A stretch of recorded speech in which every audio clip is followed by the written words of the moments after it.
Needless to say, while I've been curious and excited, I have not exactly prompted as quickly as I would have liked. It's been a busy, hectic week.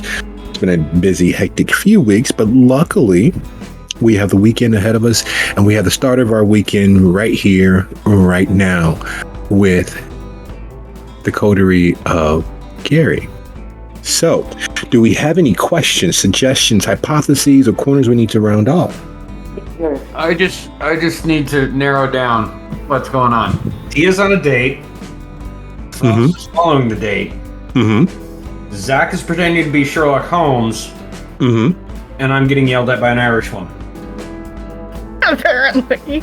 Well, dear boy, you've got to understand that just a bit of a wee bit of a raised voice and a bit of a passion to it doesn't mean that you're actually being yelled at. No, if you'd like to be yelled at, if you like to be wailed at as if she was a banshee, that can be arranged. I have an Irish grandmother. I know what Irish yelling is. You can't fool me. You cannot talk me around on this one. Kiss the Blarney Stone all you want. But yes, that about sums it up and is a good summarization. And Muzan is at the train station, the lovely, lovely, unknown to most train station where the obviously directly, openly hidden secret that Dalton and much of Mitchell's authority and power uses the train station as the final resting place, the way station for many a damned soul to be sent on their way. The irony of which is not lost on the Nosferatu senator.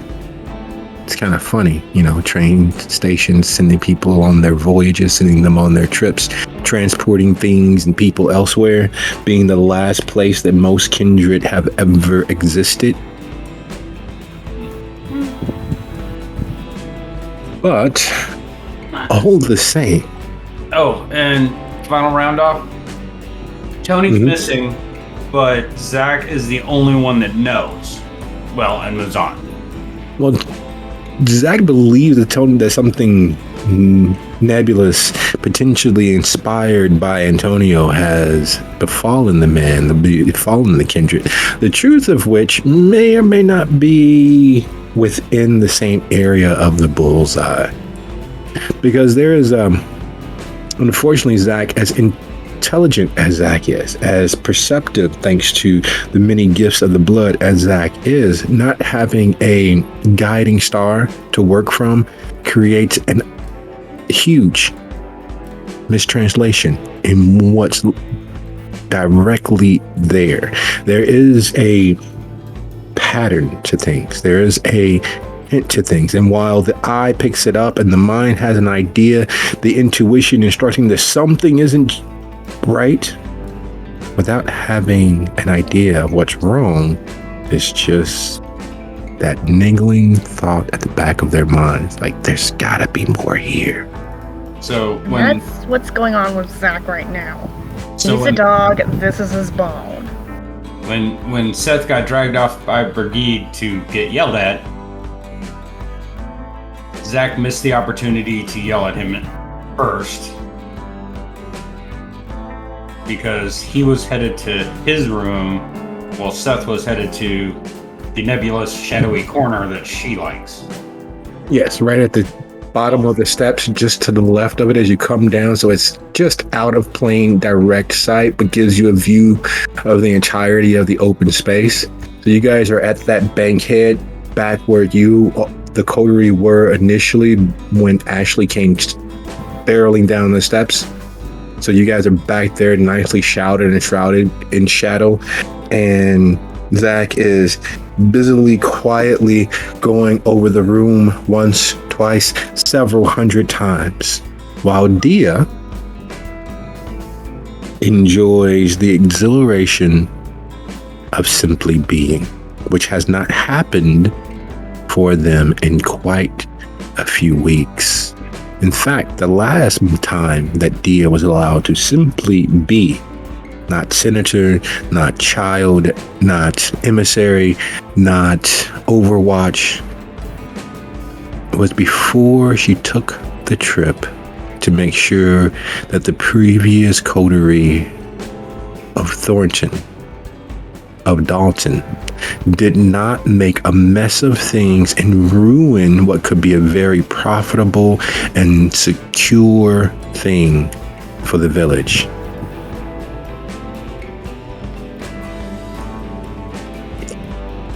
So, with that understanding under our belts,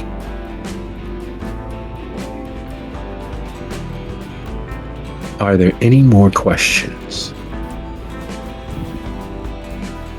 Any more hypotheses? All right. Well, that being the case, with my appreciation extended, with both hands open, both ventricles of my heart beating for the hopefully enjoyable, as always, episode ahead of us, I'd like to say that this is officially In the Shadow of the White City. Season 4, Episode 6, Chaos Means Possibilities. One of the many aphorisms tossed about, one of the many ideals to adhere to, thanks to the lovely Ayn Rand, is that chaos is a ladder. The confusion gives the man and woman, the person with vision, the ability to plot a course, while others run screaming to and fro willy-nilly with no plan of moving forward. Chaos presents the opportunity for those with vision the chance to achieve their goals. In this village, in this microcosm of what the entirety of Kindred Society is about, power has never been more true. Now, it's been stated, it's been recanted, it's been recounted. There are more proprietors, owners, originators, presidents per capita in the village of Dalton and anywhere in the Midwest and nearly anywhere else in the entirety of the US. The can-do spirit is not only alive and well, it is the only thing keeping the village alive. Because unbeknownst to most, despite the well-manicured lawns, the well-cared-for buildings, the many lovingly washed and cleaned windows that show signs of care and attention, a wish to fulfill not only the customer's requests, but the customer's ideals as to what is best for them, is the unmitigated truth that just like Gary, just like many other smaller villages, townships, cities, Dalton has always been under the thumb of Chicago. Dalton, just like Gary, had been laid low, been forced onto its knees, and nearly destroyed at the whims of those monsters that rule the glittering jewel of the ivory tower. Even during the worst moments of the nation, during the recession of the 80s, during the depression of the late 20s, during prohibition, during suffrage, Chicago has been Lord and Master of the Midwest, sitting at the outlet of Lake Michigan, so confident in its control and its right to rule that it even changed the flow of the river. It changed part of God's design to its whims. So, while everyone else lords Chicago's identity, they resisted, they uprose, they fought and otherwise declare themselves master of their own fate, while their undead masters deem themselves master of the region. Even embattled Milwaukee, with its insanely protective prince, will turn an ear towards the whims and wishes of Chicago. So while our coterie are settling into their moments, their investigations, their conversations, they're chasing prey, deals are being made, promises are being broken, contracts are being renegotiated. The threat that Chicago holds and points at will at various cities comes due in the form of Mitchell catching sight of Dia and Dancer as they bend the corner with Frost hot and heavy on their heels. There's a decided sense of play about this moment, a unburdening of the pressures of being a senator, of the pressures of being the favorite child, of pressures of the invisible and everywhere network of spies that the Clan of the Rose have. It is a moment of pure, unadulterated release.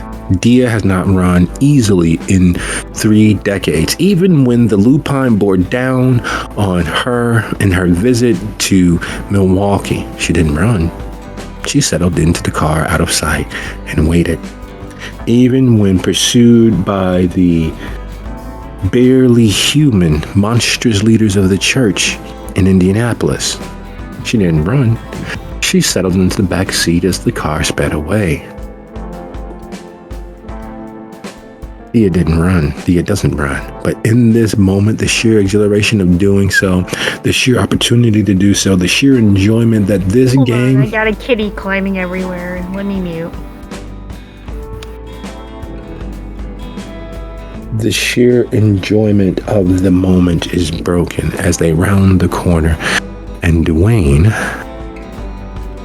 security advisor Mitchell, has clearly circled the block, has clearly spotted them and spied them, and has decided to intercede. And he stands waiting as you all come to a near skidding stop. He and his 6 associates, his 6 helpmates, 6 of the forces that he has been building quietly to his control, and solely his control.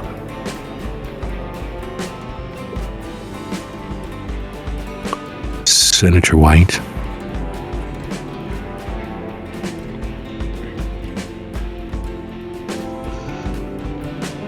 Good evening, Dwayne. Nice to see you out and about. It is nice to be seen. Unfortunately, I do have to ask that you accompany me.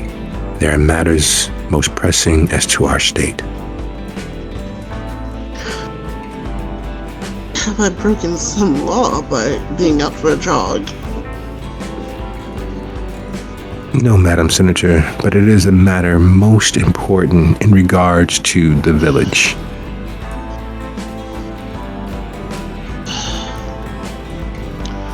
Looking very gently back towards Dancer Dan and giving him a shrug of, I told you. And then catching sight in the distance of Frost. Wish to bring Frost with me. Let's wait for him to catch up, and then I will come with you, no problem. Of course, Madam Senator, would you like us to arrange transport for the remainder of your cabinet?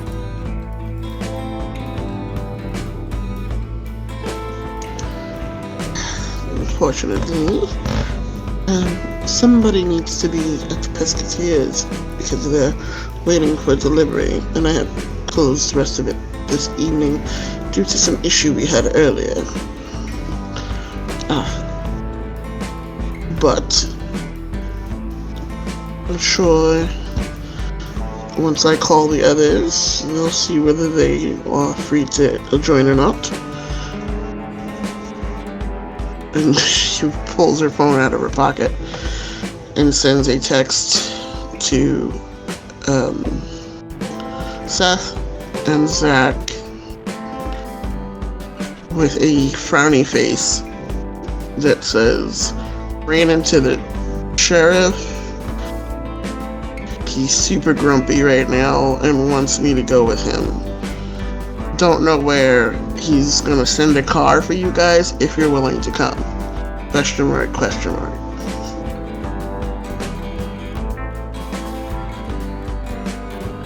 Seth gladly responds to his phone, knowing that he gets a few seconds of respite, saying, just text me where. I've got the cop car here. I can be there faster than he can pick me up. We can have some of Nicole's thralls watch things if the need is really great.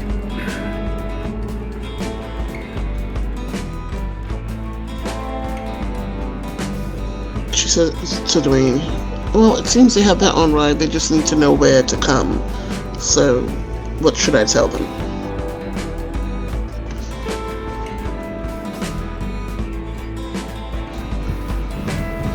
I'll send a car. They are at the Biscuiteers, correct? They can follow.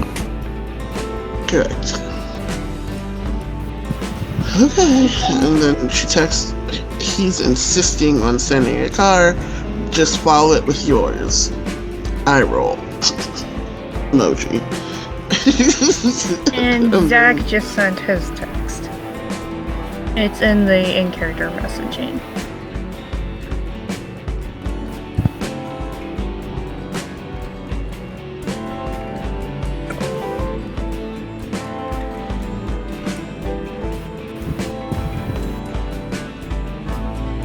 Seth sends, I'm on it. I'll find Zach. And then he turns to Brigid and says, it seems that our little association has pressing business for Mitchell. We can continue our thought process anon, but I have names that I'm eliminating and adding to the queue that might be of interest to us with tonight's happenings. Thank for our praise. Very well. I guess we're going to go see the other senators. You'll forgive me if I establish a bit of a distance when we get there. Lead on. Okay. I find the nearest thrall. The chatty one that isn't too bright, but is very loyal. You set up someone to keep an eye on Piscateers while you guys make your way away.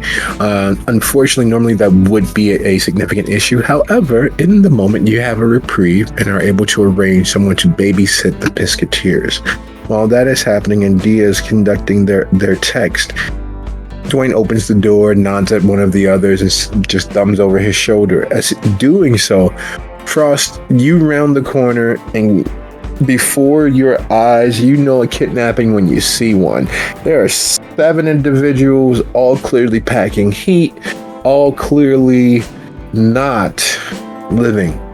There's a certain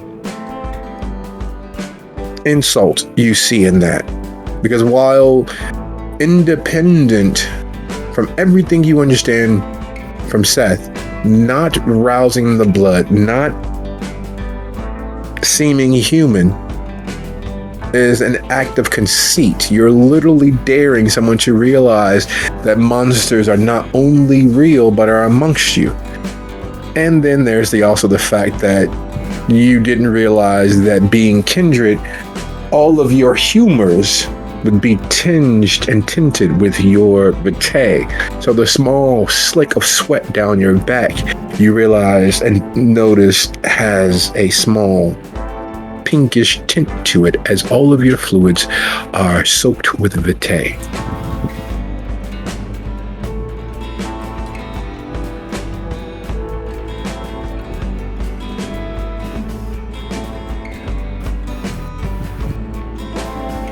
Host. Oh, sorry. I thought I was unmuted. I said, okay, that's an image that you have put in all our heads now.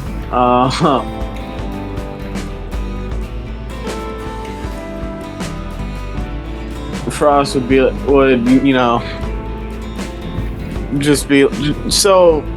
Yeah, he'd be mad, but he'd be like, he'd walk up next to Dia and ask, "Well, what's up?" Like,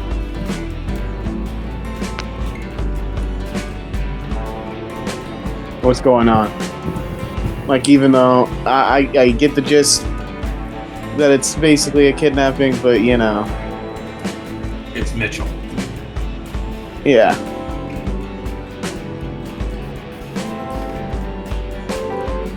And what appears to be his goons. Mm-hmm. Well, what sheriff wouldn't have a pack of goons? Quadir. Dia looks at Ross. It seems we have been invited to go for a little bit of a ride. There is some sort of pressing matter about the village, correct? Dwayne looks at him. Of course. Nothing but anything of significant seriousness would require such a arrangement of travel.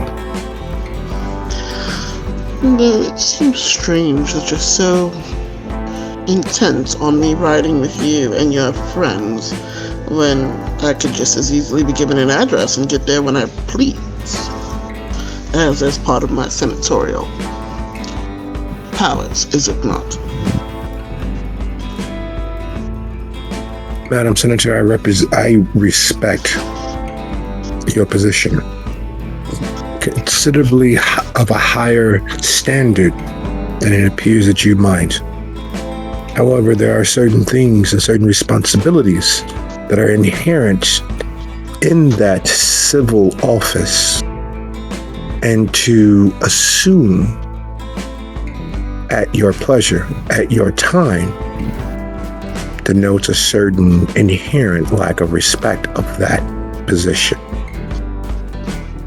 This is of the utmost importance and requires the utmost in regards to some level of security, considering that unlike all of your previous instances, you will be in the company of the entire Senate in one place at one time.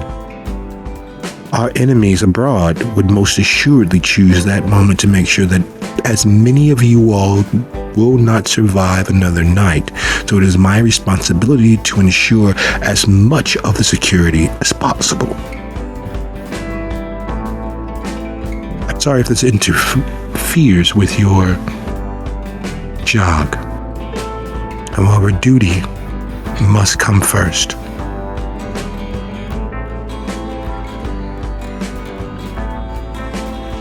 Well, far be it from me to step into your duty. Thank you for understanding. Sorry. Out of character, yes, she said it like that on purpose. Escorting you both into the vehicle, he looks towards Dancer. Is this gentleman with you as well? If he wishes to be, if not, I understand. And is there a dress code to this thing? You haven't managed to uphold any standards of dress thus far. Why change what works for you?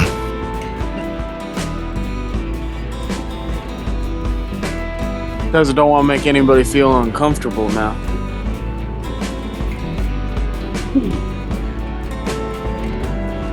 Your resistance is more than enough.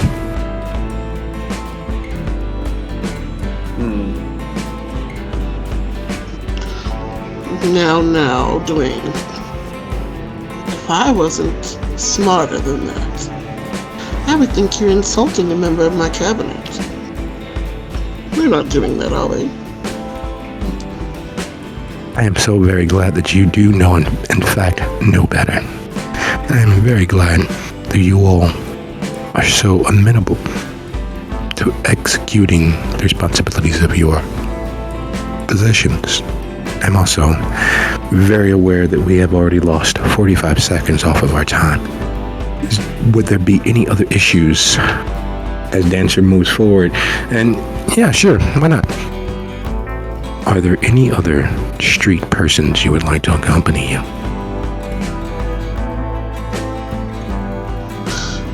No, but I also would like to know who hurt you, because you have a way about you. I am very glad that it has come to your notice.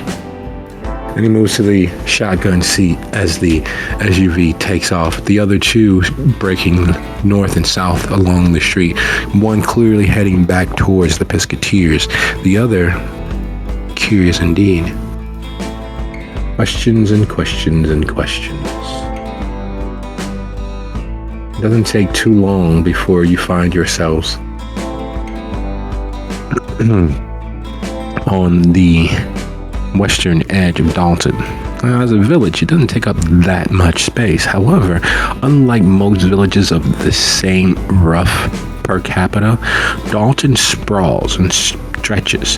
In fact, as the capital of Thornton Township, Dalton is by far one of the largest villages in the area. Its size, for a village, immense. For a city, not more than a few neighborhoods. That difference is not something that most kindred would easily forget, because space, domain, takes precedent.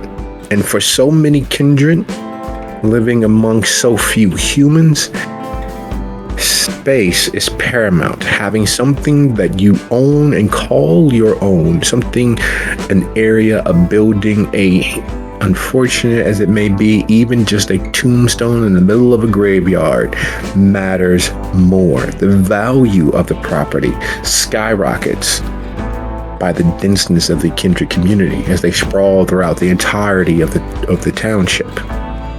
As you reach the west side of Dalton and continue going west, you realize that you've clearly and easily crossed over into Riverdale.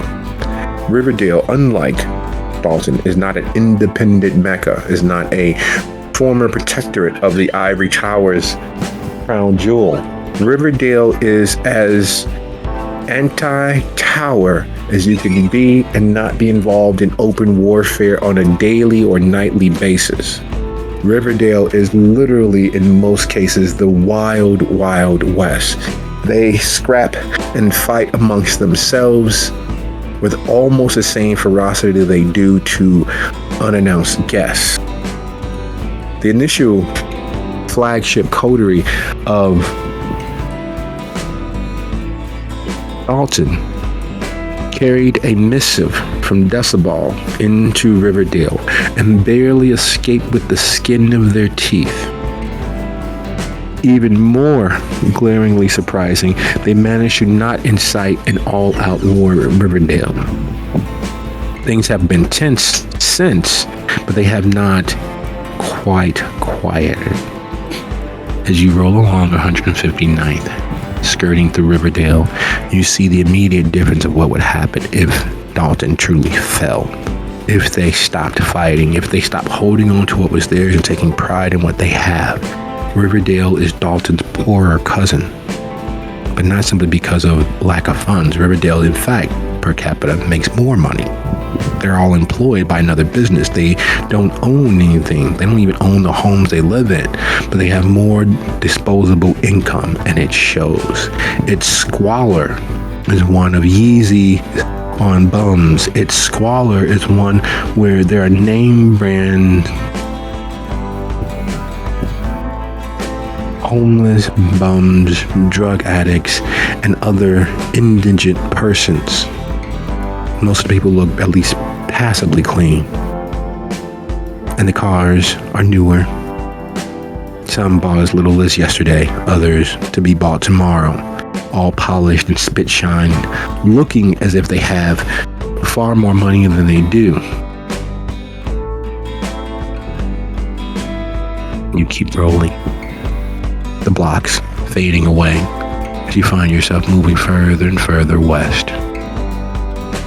If you look on the map there, you'll see that on the western portion of Riverdale has been divided into baronies, small parcels of land that the barons themselves would kill to maintain their sense of freedom, their sense of ownership, their sense of protectorate. But there on the west side is a small area near the forest preserve. It is an open-aired amphitheater of political machinations, and it is clear as you all grow closer that in fact is where the meeting is to be held.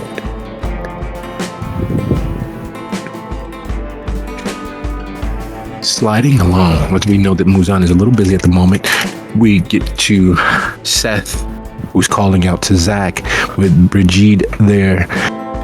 The arrangements made for someone to keep an eye on the shop, to babysit the Pisketeers, to keep business moving.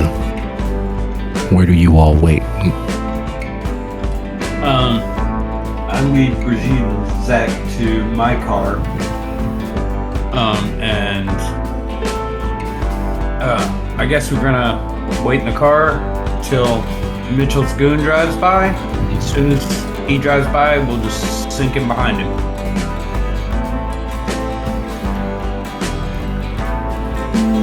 Zach's still got his little case on the back of his mind because, well, they promised Antonio protection and sanctuary at the Pisketeers, and now he's missing. This is a pretty big deal to Zach. Because as the text says, what good is the coteries' word if they don't keep it? Yeah, Seth doesn't know how text chains work. So, he missed that one. He is still blithely unaware of what has transpired or is transpiring. He's still worried about that being cornered by Brigitte again, getting yelled at. So Looking down in the dumps. You're looking down in the dumps, love. Is there something that you'd like to get off your chest?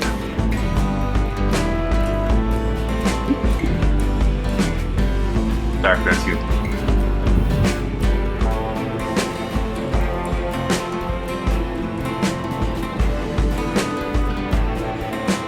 Wait, what? Oh, I've been ignored a bit better. I can't see I've been ignored by worse. Was asking after your mental well-being, and clearly it's askew. Oh, it has been for a very long time. But this whole week, it's just been problem after problem. I would feel myself age as I listed them all.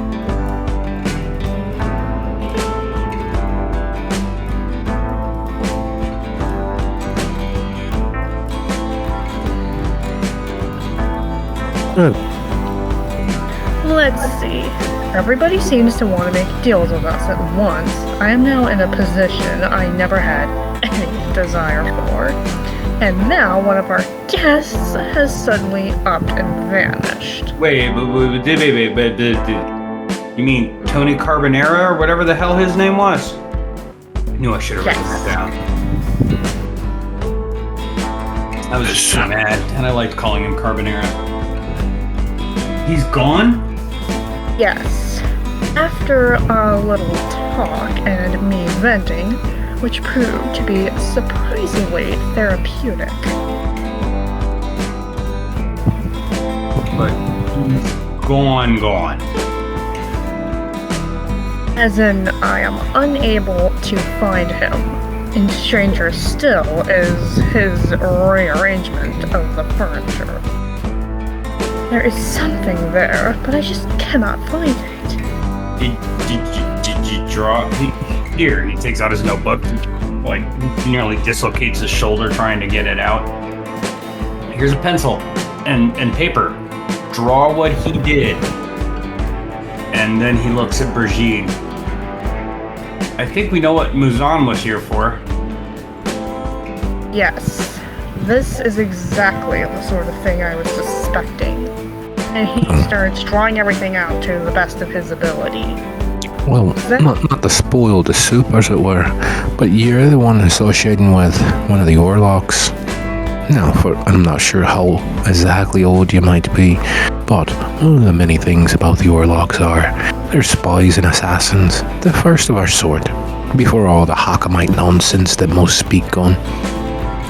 Well, I knew he was a mercenary. It wasn't a surprise. I just didn't think anybody would move that fast. Well, that definitely takes certain people out of the running, but it makes a couple of people real high on the list. I can't help but suspect that this may be a setup with just how easily this was pulled off. Well, Muzan is skilled at what he does. He lives in a city that nobody knows his name unless he introduces himself. The only reason I know him is because he knew Oren and I needed to get my PI license for the state. And he specializes in identities and masks. Perhaps he should craft one for his own face. It's not the most pleasant individual to start upon. He takes a certain pride in his visage. It takes all kinds. Is that the SUV you're looking for? They're literally melding seemingly out of nowhere as a clearly armored black SUV. Well, that has all the hallmarks of Mitchell's subtlety. I give the driver a thumbs up, climb in the car. Would you be so kind as to take a quick gander at Zach's quick sketch and roll intelligence plus occult or witch plus academics? The difficulty would be one higher if you use witch plus academics. Let me try to remember what stream There it is. Wits and academics or intelligence and occult? Yes. We're doing intelligence and occult. Because I have all kinds of intelligence.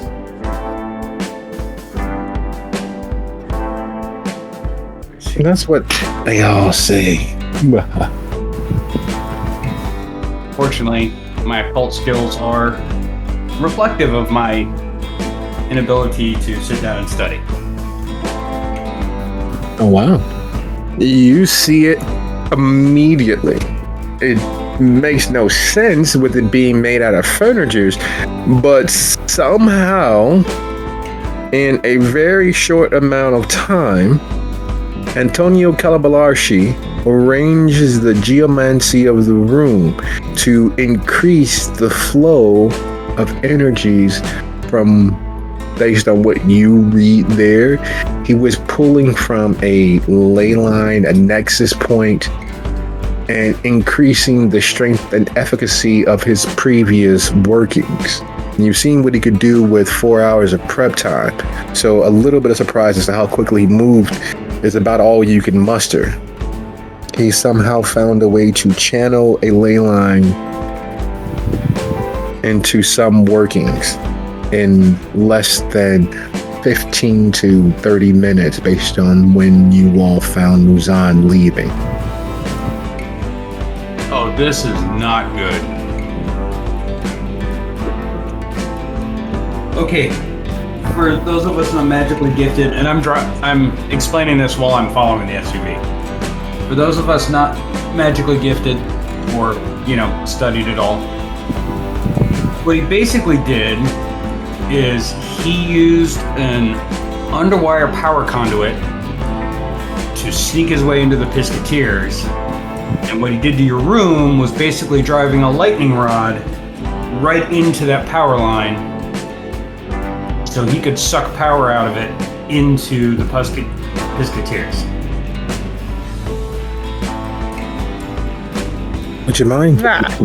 Would you mind speaking that a little less scientific? Wouldn't that blow a breaker, though? Well, you've probably heard the old stories of the ley lines. Aye. The fairy mounds, the gateways one to that- Arcadia. There's one that passes near or under the Pisketeers. And what he's done is basically put a bend in the ley line to the surface that he could touch and access directly.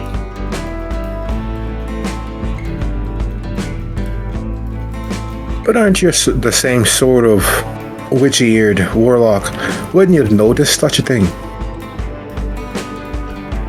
I may have not studied as hard as I should have. But I know geomancy when I see it, and the feng shui of that room is lightning rod.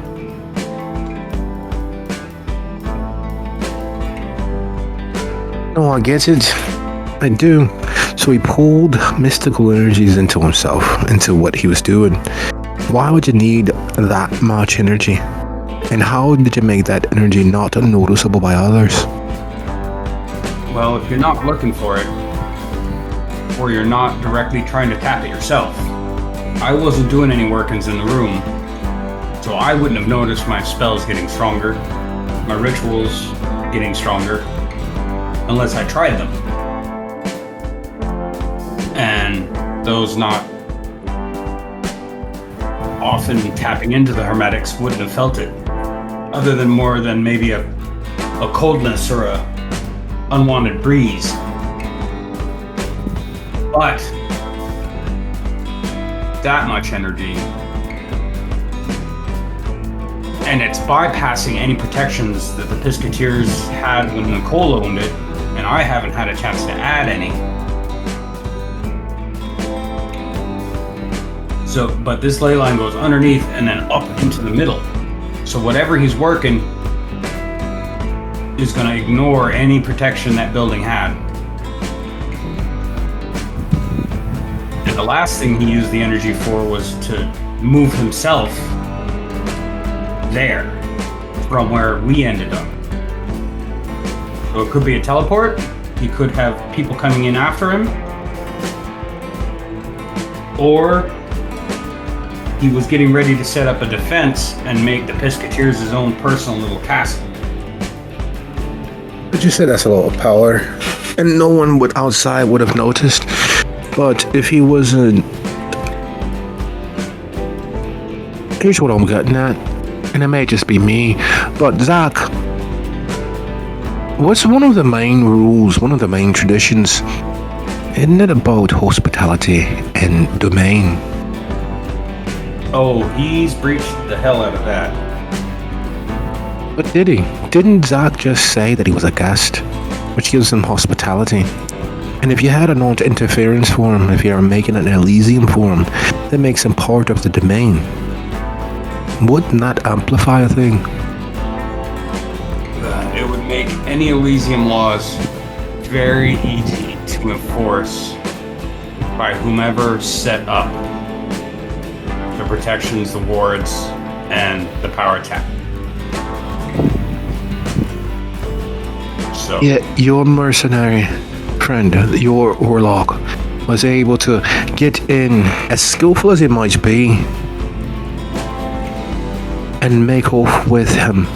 Because he clearly wasn't tortured, he clearly wasn't beheaded, he clearly wasn't done away with. There was no dust. There was no powdering from your friend's bag. There was a weight to it, as if he was carrying someone. yeah, but if he was in the middle of setting this up, he wouldn't have had time to make the working. And Muzan's power isn't magical, it's physical. So unless it's directly warded against, which I'm fairly certain Carbonera was planning to in the future, I just don't think he had time.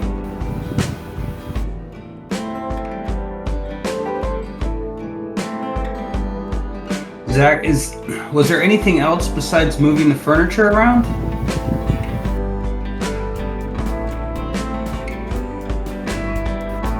Let me scroll up.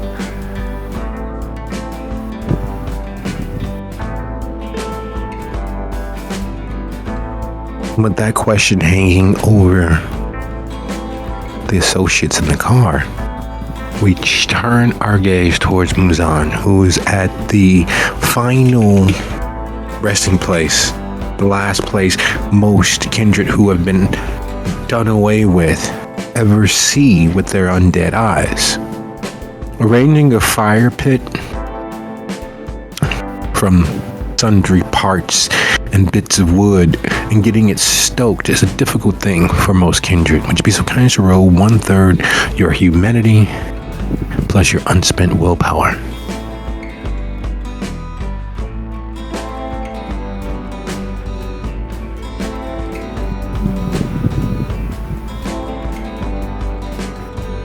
We round up or down humanity. We round down. Yikes.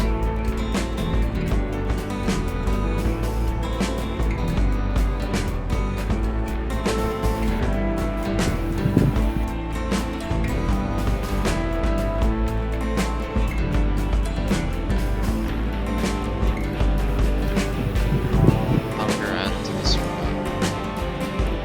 No. Those. Well, no. Seems as if you are made of sterner stuff, but just barely. The sight of the flame bursting to life is enough to have your undead Vitae freeze in place, like the mouse who knows the cat is near. The tremulation of fear that rockets up your spine and threatens to steal the heart of you is not stronger than your will. Your will says there's a job to be done and you don't have time to wait. So taking the decapitated remains of Callubularshi, you toss them into the already beginning to rage fire pit. Fire has always been one of the many things that has separated mankind from the animals, from the beast of the field, and of their own imaginations. So watching it, even though he hasn't been able to do so very easily for a very long time, comes natural to him.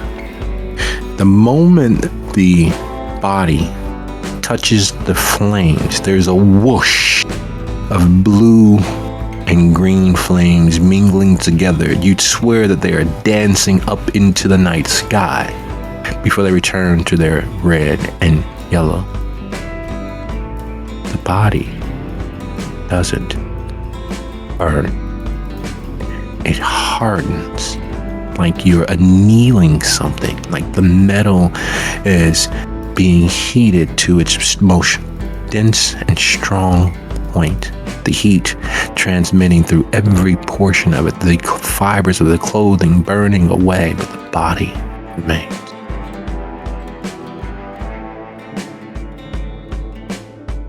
Well, shit. Wait, hold up. Did Antonio just use Firewalker on himself? Make that happen? Or is this the use of another discipline we're seeing? Yes. And in regards to the question that Zach was asked, or is this still Muzan's scene? It still moves on scene as he realizes that the kindred body, which is naturally kindling, even while you all are inhabiting it, the risk of combustion when near a flame is enough to have the beast permanently on guard for sources of fire, its closest cousin being the sun. It is with mortal dread that you stare on as the body heats like metal, and instead of immediately combusting, instead of immediately turning to dust, instead of being destroyed, it is this if you are refining it.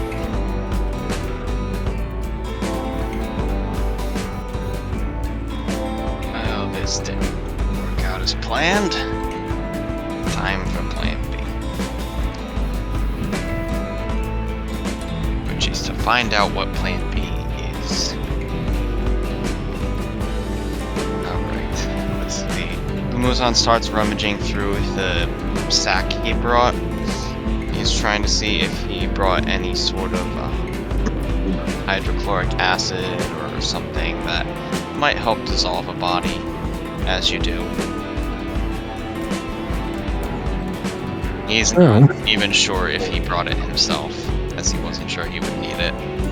Oh, no, you never need such a thing with disposing of a kindred body. All you need is to wait a minute, you already decapitated it. The body was in dust. It should have been dust by the time he got here. Unless, of course, he was a new Fang. And if he was a new Fang, there's no way that he would be as strong enough to have threatened a regent-level warlock. Yet he did. And you decapitated him. Should have been dead. But bodies are bodies, and you know how to destroy bodies. Fire. Yet here, in front of your very undead eyes, the body is doing the opposite of being destroyed. It's as if the fire is feeding it.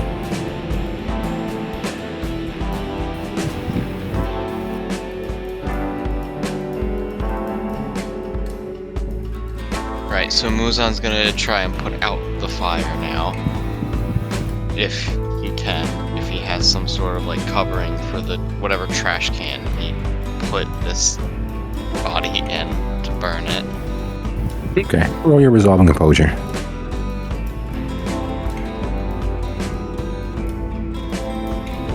Your target DC is 3, just so that you're aware.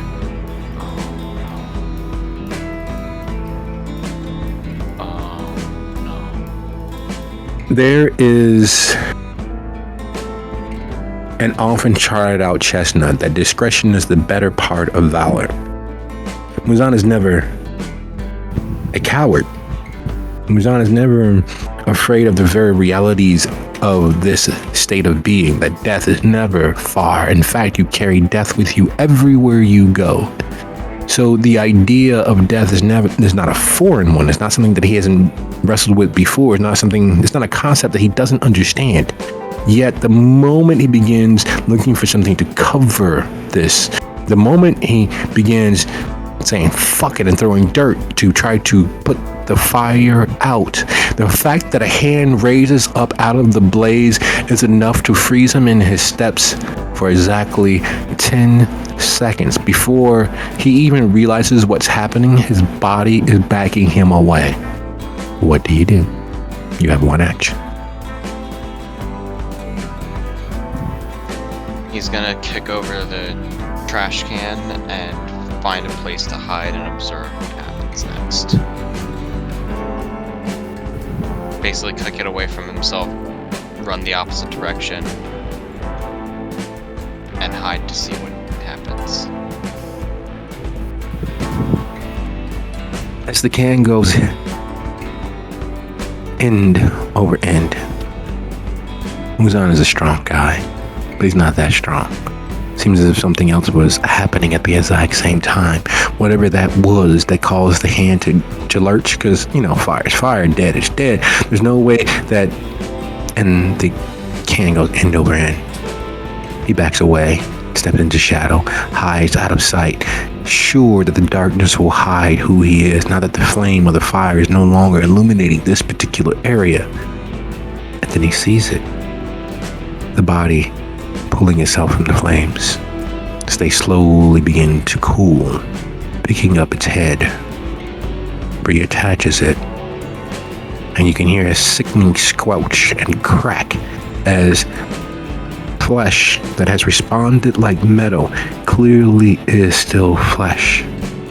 And those eyes, even from the distance of where he is hidden, he can see that those eyes, those pupils are no longer pupils. The sclera around it are no longer that pinkish, almost reptile-like remnant. of that third inner eyelid, the entire iris, the entire sclera, the entirety of the eye looks as if it is filled with a night sky.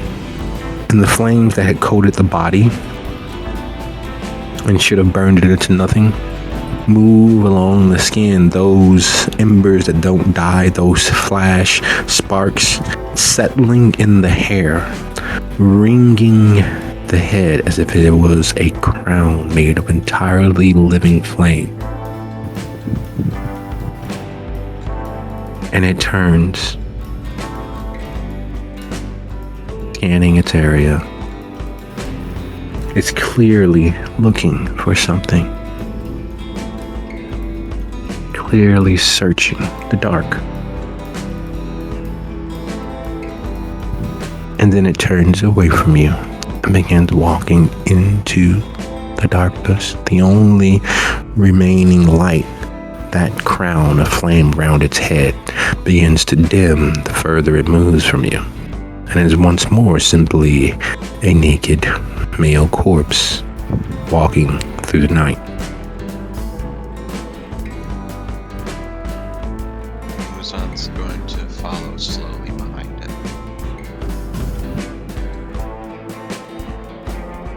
Excellent. While miles away, having followed the SUV, having arrived in an SUV, you all get there within roughly 4.5, 5 minutes of each other, as the lead car with Dia and Frost ease to a stop, sliding into a slip already prepared for it between other almost matching vehicles, except for this one clearly is heavier, clearly more armored, and closer to the ground. Mitchell debarks and moves to Dia's door, opening it for her. The guard doesn't do the same for Frost or Dancer. Right this way, Senator. Zach looks over and says and says, the only thing I've noticed, other than the arrangement, was just how much it looked like the perfect crime. And yet I can't see any sign that our guest is no more. For I noticed the weight in Muzan's bag, but the room looked as if he had simply upped and left. None of it adds up. It's inherent in the Nosferatu, which he calls the Orlocks. Right, that's what they're called. You may call them something else, but I wouldn't disparage you. Don't disparage them. They are the Orlok after all. Unless, of course, you prefer Surat. I'm fairly certain Muzan would not prefer that. But no, they can get into places in 1,000 different ways. The only thing that stops them is true physical barrier, and it's hard. So hard. He's one of the few that's figured out the secrets in my own little bat cave. Got a bat cave. Do you have a belfry as well? I got bats in my belfry, but no. I also don't have an Alfred, before you ask. They cost money, and I don't have that. One of many things we need to change about you, McLaren, especially if you're going to be useful. Zach, so you're saying that your friend the Orlok, well, his friend the Orlok, made your friend the gentleman who decided to call us to fuck off, disappear.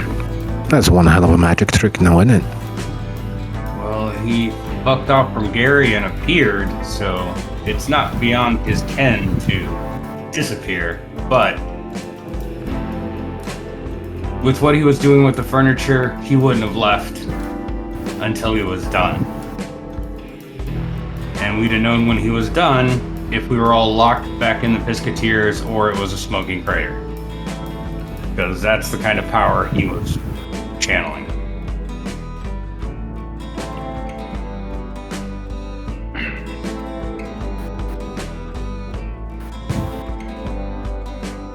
Well, as you guys discuss as you are walking out of the vehicle and moving in line with Dia and Frost and Dancer Dan, you see the other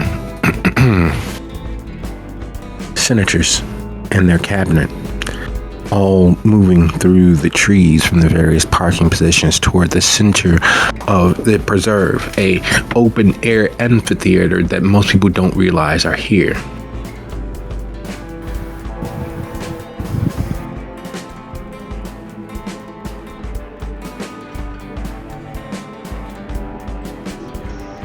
As you're walking, Gia quietly lines themselves up with Seth and leans over. You know, this would be the perfect place for a lupine ambush. Me and Frost still haven't had a chance to lupine proof ourselves. Just stay in the middle, stay near the senators, and keep Zach with you. Anybody got a gun I can use too? I take out my old service issue 38 revolver from my sock. That's all I got, brother. It'll do. Do you believe that your pea shooter there would be of any real use if someone wanted to get to us? These are the most powerful kindred in all of Dalton. Unfortunately, we don't have time to worry about the kindred with us. We're worried about other things against us. Exactly my point. If these are the most powerful, physically, socially, sometimes mentally, in all of Dalton, those who are coming for the crown, do you think that they'd be packing anything less than perhaps a thermonuclear weapon? Well, we have to keep hope alive. And Which one of the senators are named Hope? I know Dia. I know Laura. I know Jenna and Badom. the thought, the concept of hope, not the actual person. Oh, here you go. Have about as much actual chance of that, now don't you? Not a lot, but, you know, I do what I can. Yeah, we have another problem, though. And in the 2.5 seconds before we get to your friends, Carbonera was setting up a power tap into the ley line. I don't know what he's going to do with it, but from what I vaguely remember of my studies, it can be meddled with by emotions and may require a sacrifice. He was trying to get Zach to sacrifice himself, or did we forget that? Nobody told me that. I was busy being yelled at. Oh, sorry. And this time not by you. It was the angry little shadow witch. You're gonna call me a witch? And at least make me the Grand Magus.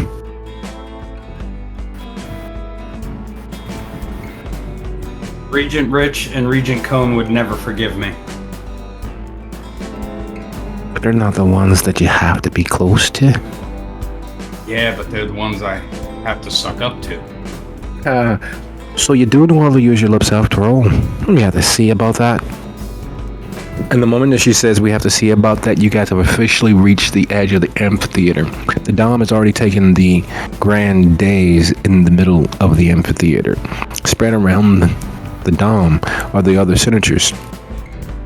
And the most heartbreaking moment for Zach as they realize that in the seats along the stands, there are the barons of Riverdale.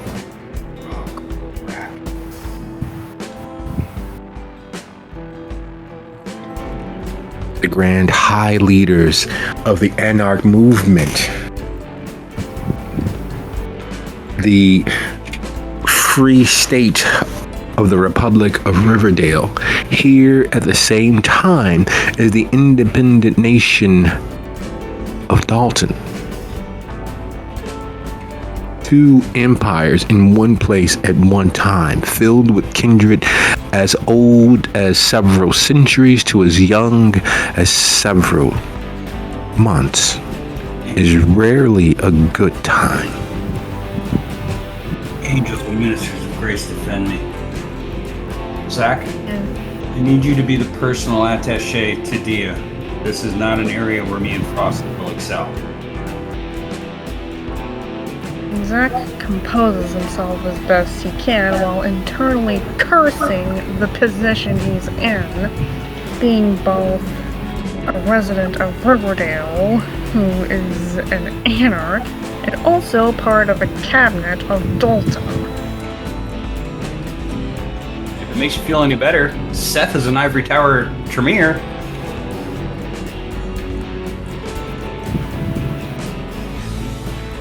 But Zach still composes himself and keeps at Dia's side, ready to put his mask back on. Seth moves closer to Frost. Okay, so plan A. Remain very calm until the blood starts spilling. And then shoot everybody over there. I hand him back the pea shooter. And just like activate Bestial, you know, what it's called. Crap. Claws? Yeah, my claws. If you walk into the White House and you show off your 50 caliber, what do you think the Secret Service is going to do? Shoot you, but... Okay, fine. I won't activate it just yet. But he's definitely not going to be able to fire a 1990s police issue 38 with 8-inch long fingers, so he did the smart thing. And speaking of smart, the Dom is dressed in a ultimately neither masculine nor feminine attire. The skirt that they are wearing could very well be a kilt. The jacket that they are wearing could easily be considered a blazer. If that was all they were wearing, it would not be any more surprising than the fact that there on their head is a actual honest to goodness tiara.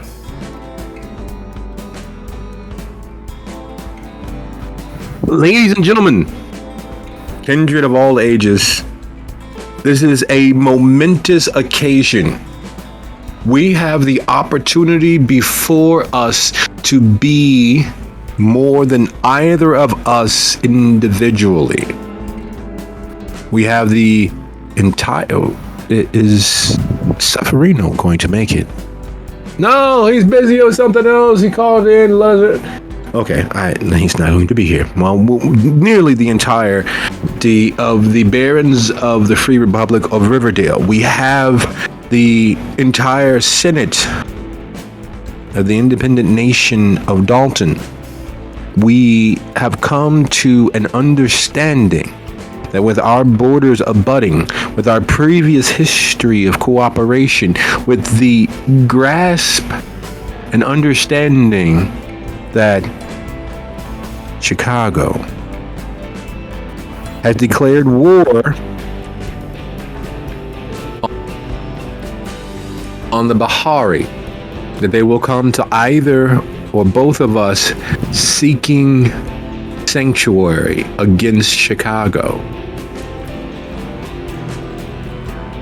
There's a war taking place. We don't know how many Bahari exist in hiding amongst us here and now. We don't know how many of our associates, our allies, our suppliers are Bahari. Everyone is aware that Dalton has suffered due to the actions of Chicago's hounds and the Grand High Bahari Temple known as the Disco, the Blood Disco. We need to make two decisions as a unified group of kindred. The entirety of all of us here now are only but a fraction of what Chicago could drive down on us. Even united, the best we can hope for is a fighting chance.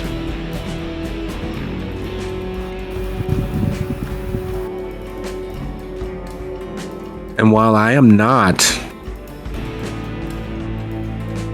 a member of the Hedonists, I am not a sensate, nor am I a Bahari. Each of our empires, each of our domains adheres to but one of the traditions, and that's the masquerade. Everything else, we intuit and understand it and utilize it as it works for us. The guiding principle between Riverdale and Dalton is freedom. Unified freedom of thought and mind. We cannot stand if we don't unify. We cannot repel nor defend our kindred if we do not unify.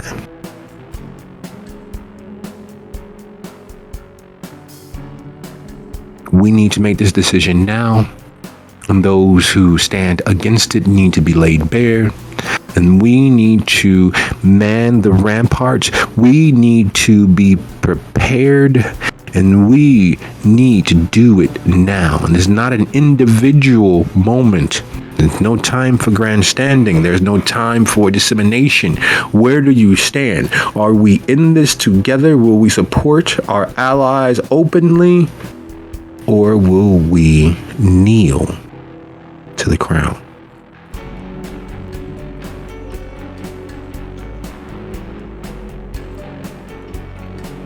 There's dissemination around you. Several cabinets break into smaller, quieter, whispered exchanges. It is clear that the decision is an individual one made for the good of all. What is it that you all are deciding?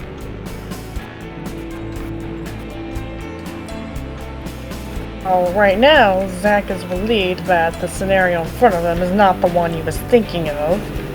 At the same time, it's actually arguably worse. He does not want to kneel to anyone other than those who have earned it from him. So he is in favor of fighting for his freedom. Yeah, but no one knows his thoughts. What is he saying?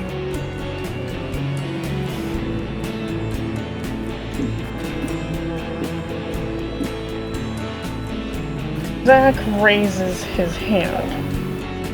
As a native of Riverdale and a member of Dalton's cabinet, I feel I would be betraying myself if I did not take part.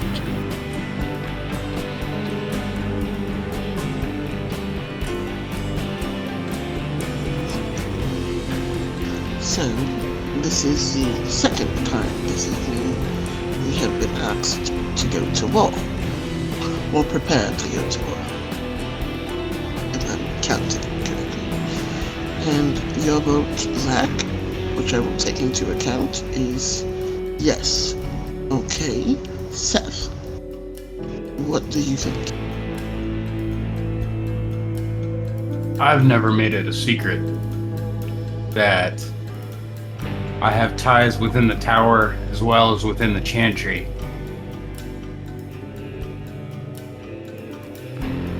And the Bahari are a horrendous threat. But Dalton would not survive as it is, neither would Riverdale, if the White Tower of Chicago came to town. Riverdale would erupt in open revolt. Dalton would either follow closely behind or side with the tower and we would have a war on four fronts. We would have the Anarchs, the Independents, the Tower, and the Blood Dealers, all in the middle of a war while the Bahari went through us like a hot knife through butter. We better serve our kind, and in the long term, from my viewpoint, Tower, if Riverdale and Dalton commingle and serve as a united front, that if we can convince Chicago that we are strong enough to hold, Chicago will insulate and defend in depth their own positions. Because if the Tower doesn't want a four-face war either, we can take advantage of that. And this is not without precedent. Look no further than the American Revolution. Exactly, when we inadvertently sided with the French against the Canadians. We keep this a two-face war, Bahari against us, but we squeeze the Bahari between Chicago's power and Thornton's power. We can hold out. And I think the Blood Dealers are going to go into hiding if they see that kind of united front. That eliminates another facet of this blood-drenched gem that we call life right now. The only thing we have to worry about is random events, which, never happen to us. Like a Thin Blood revolt or a Lupine incursion. What have you. Any of those things could happen, but together we're strong. Parted, we are screwed. And if Riverdale and Dalton don't unite, they will fracture when Chicago drops the hammer on us.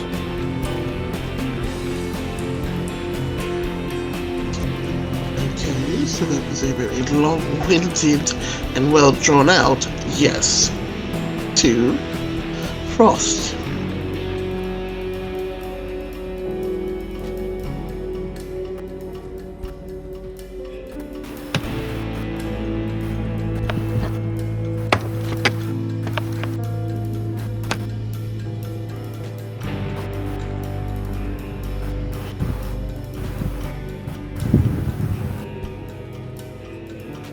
Ross, you're still muted. Yeah.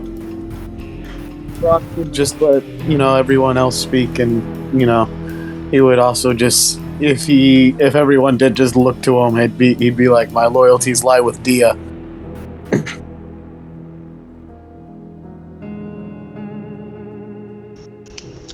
Well, that's neither yes nor no, but thank you for that. Looking at the rest of her cabinet and the rest of the groups around them,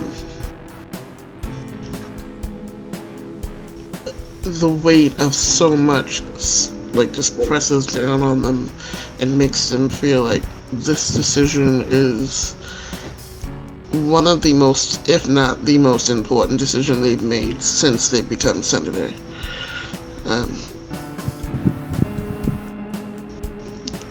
Give me a moment to think, please. And they slip just not all the way away because that's dangerous, but just 2 steps away from the group and just close their eyes and think and mull over every bit of what was said to them so that they can come up with their final stance for the group. Can I use my politics in this? Because I have a dot in politics, I think. Yes. Death maneuvers himself between the Barons and Dia, not encroaching on her space, but being a physical presence, interceding. Doing so, it's easy to notice that out there, just past the tree line, mingling amongst the trees, even with the sound of the howl in the distance, are Mitchell's forces. The 6 that were there when retrieving Dia are easily 3 to 4 times as many moving amongst the trees. While you don't hear them, it's almost purposeful that they will occasionally step between trees into the light, making themselves known to those inside the amphitheater. The presence of aggression at the edge, pointing outwards, is supposed to inspire a sense of security. But like all security, like all locks and fences, they only keep out those who don't really want to get in, where it's too much effort. The theater of security as a deterrent.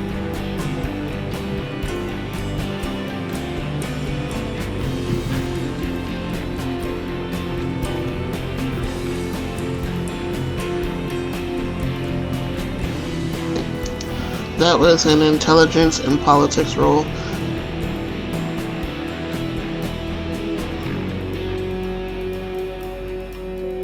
Politically, standing alone is a surefire semblance of death.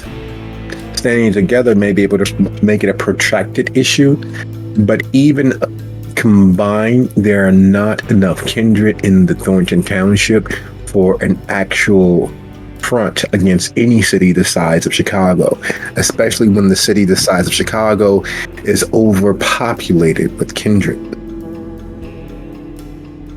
If you stand alone, you fall. If you stand together, there's a chance you can hold out just long enough to make it far more costly. But the end all be all is that death, if it is determined from the city, from the tower, is a certainty. It's just how soon.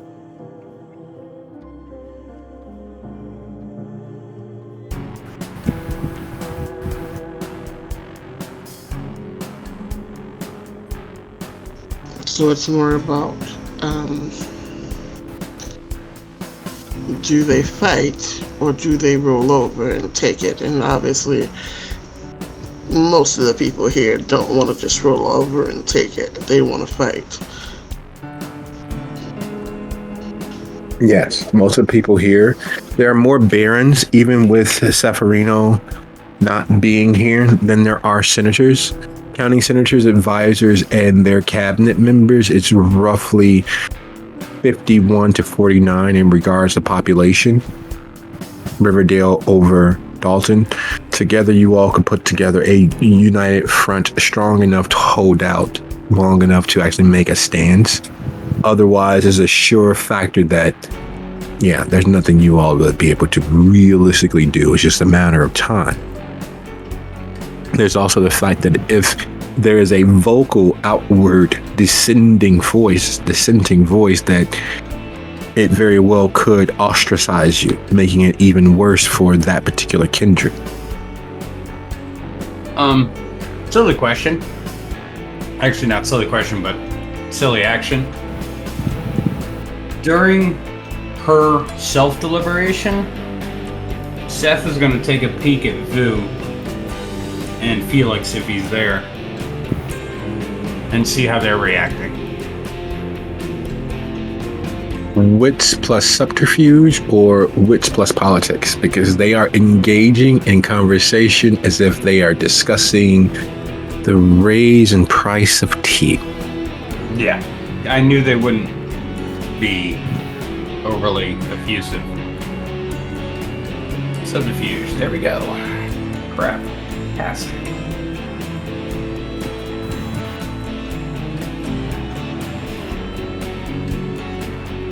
Nope.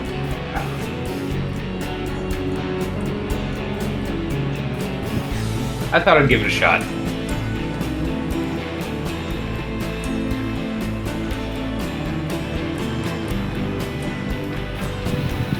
Well, now. They are clearly split on what they should decide to do. The advisor seems to be counseling a slower, more thoughtful, protracted rolling over, while the senator seems to be espousing the very ideals of this country was founded on right to choose. And in this, while death is certain, at least we have the right to choose how we may end. Oh, I understand that may be where you may be intending. However, you and I both understand that death is not the end. So a little death amongst friends means nothing if we haven't chosen it. But we are not gods. We speak for them. Yes, we do, but we must speak wisely enough to understand that in this there is only but one choice, the death that we choose. And the time, yes, and that time should not be now. Now is all that there is. After all, death is merely part of the journey. Yes, I understand. However, part of the journey is the journey only if you have a destination to reach. Our destination has always been death, so we choose now, and how we get there matters just as much as where we are going, and death is not the end of the journey.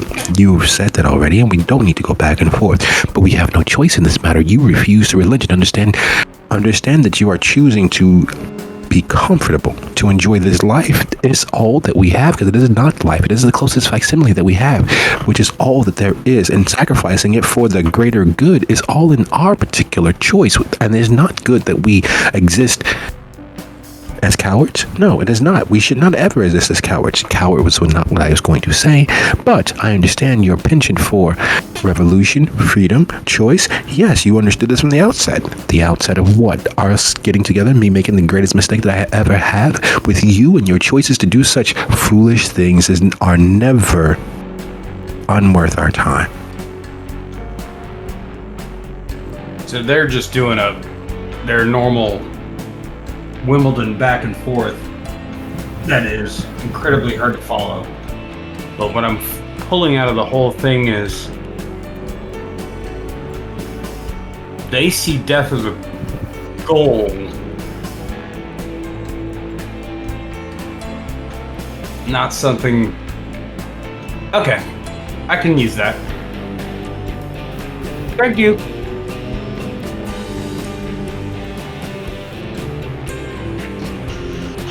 Dia raises her head and squares her shoulders, turns back to her group, and walks into it and nods.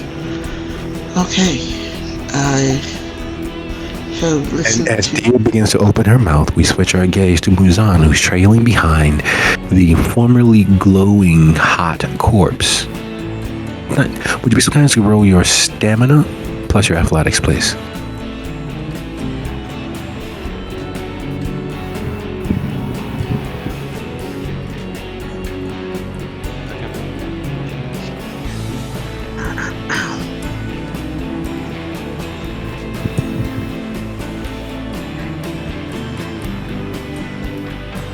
Stamina athletics, you said? Yes. Quattro. What many people, especially Kindred, rarely realize is that while the body is dead, the mind is not. So all of the signs of fatigue that the living organisms and beings of the world exhibit still exist there in the mind of every Kindred. So walking, while they can do it endlessly, while the body doesn't really tire, the mental fatigue causes symptoms of fatigue. And so that tired, achy feeling that you feel is 100% all in your thoughts. And so many Kindred respond as if they are alive. They need a chance to sit. They need to collect their breath. But Muzan is not one such Kindred in this moment.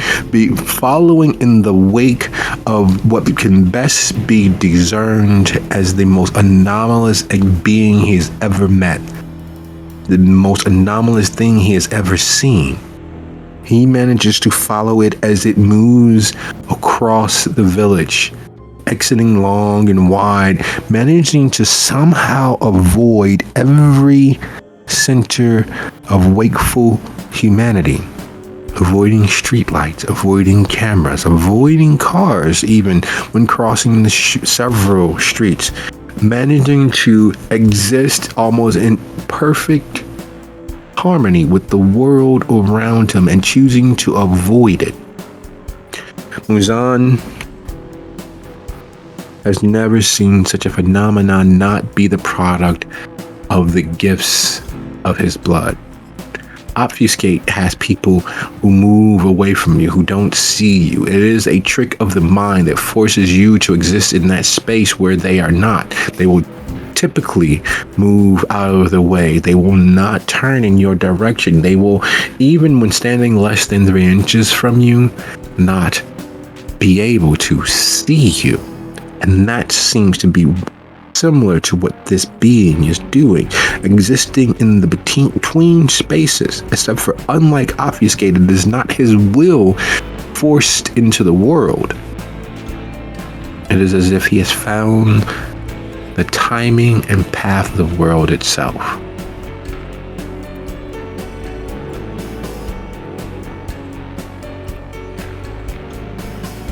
Muzan has a inkling of the occult. Oh, he does. He understand what exactly this thing is, because right now part of him thinks that it's no longer the kindred that he clearly beheaded. That whatever this thing is something else entirely. Would you be so kind as to roll your intelligence plus occult or wits plus academics? Was he a precocious child or one who involved themselves in the actual study of the supernal world? Definitely rolling the occult on this one. Alright, sounds like a plan.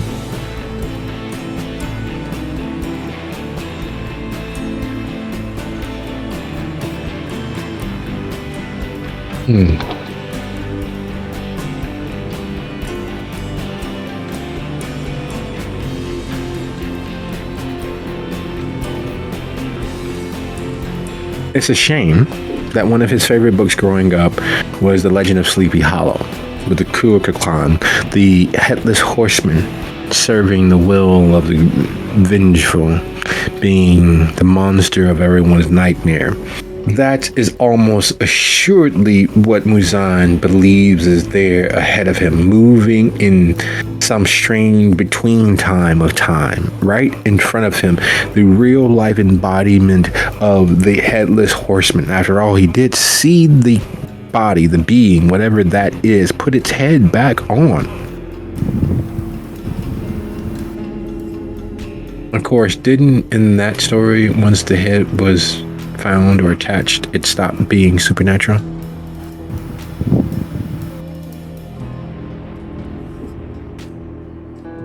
The writers clearly got something wrong.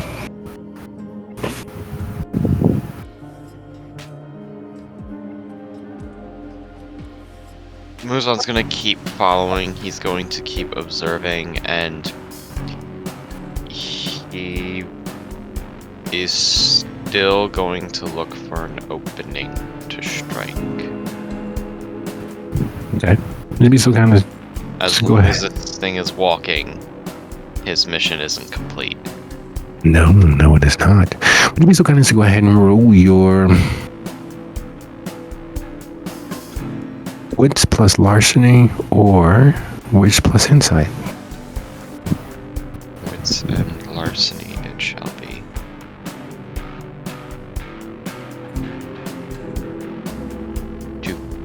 The idea of getting tired is never far from his thoughts.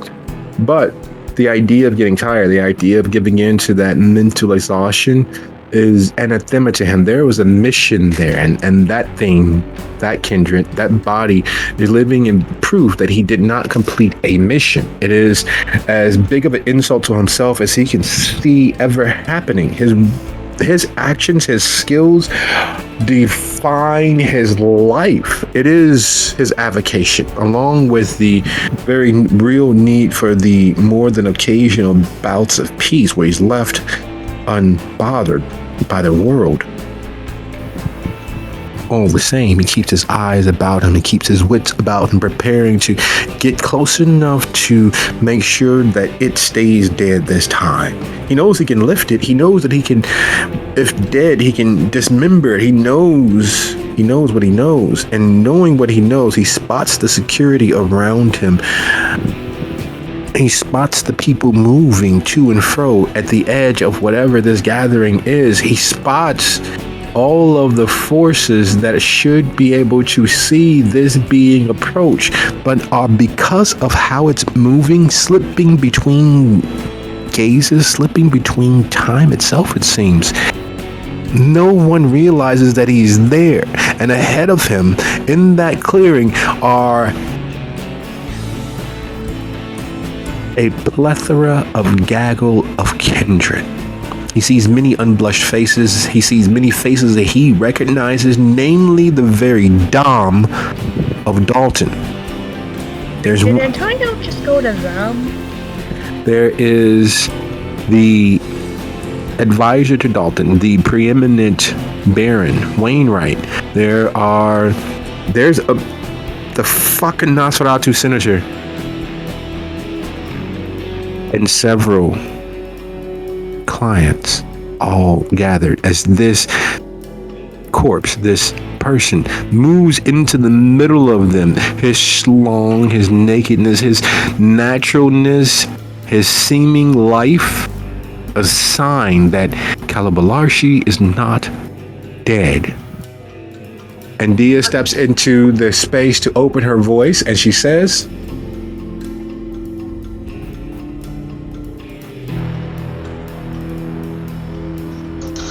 Okay, sorry. Zach's standing there with his jaw on the ground. Hang on. Because he was just trying to investigate Antonio's disappearance. Hang on. There he is. Hang on. Yes, he'll be there in a split second. Dia stepping into the amphitheater to say,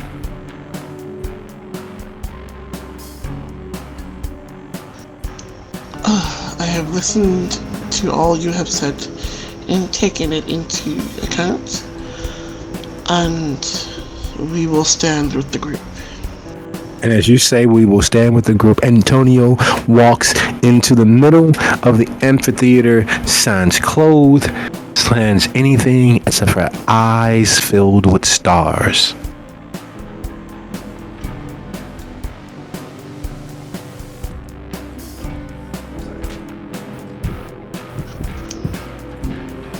Dia looks towards Zach. I told you he wasn't missing. There he is right there, but I don't know why he's naked.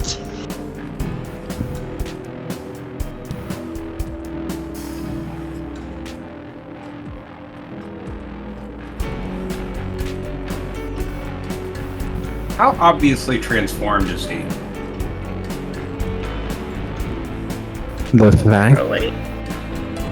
The fact that he has stars in his eyes, yeah, that seems pretty transformed. The embers that were in his hair aren't there anymore, but it is clear that he is something. The pale skin of his kindred state is clear, the very deathly pallor about him, but there is a warmth one can almost feel.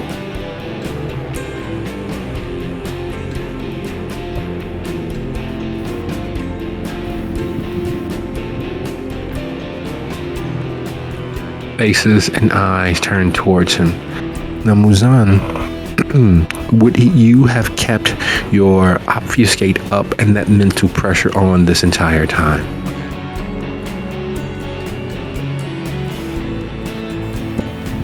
I believe he would have, just to make sure that no one else could see him following this thing. Okay.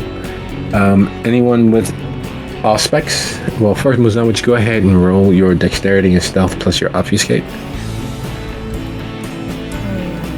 Is obfuscate automatic successes or added dice to this? Added dice, because only people with aspects would have an opportunity to even glimpse you. I don't have sight of the unseen, so I'm out. I have aspects, but it's heightened senses, so I don't know whether that counts.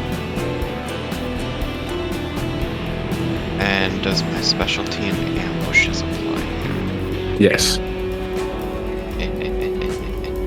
Oh, sweet Jesus. A Nosferatu who giggles. That's not good.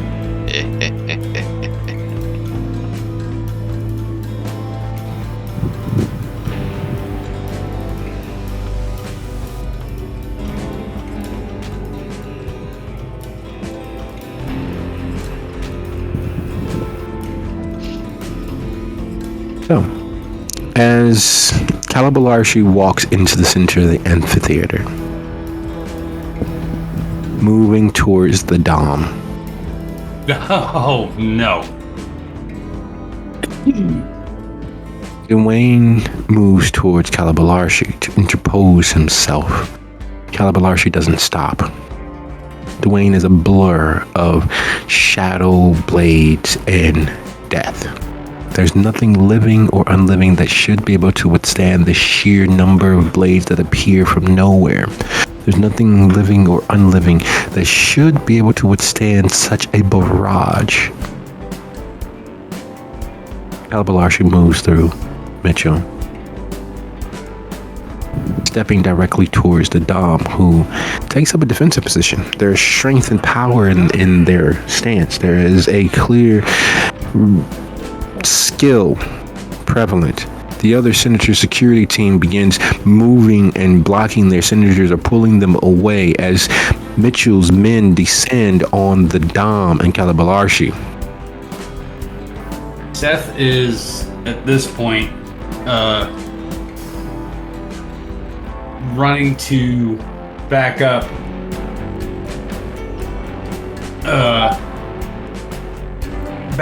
Mitchell's men. Just fucking hightailing it to be one line behind them to do a little defense in depth. And he's looking for Rich. Or Cone. Or any Tremere he knows. Regent Rich is gesticulating and chanting. There is something happening in his immediate space.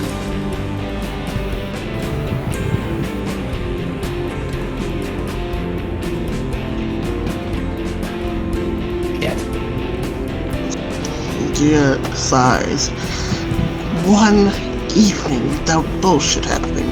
Just one. As Dia says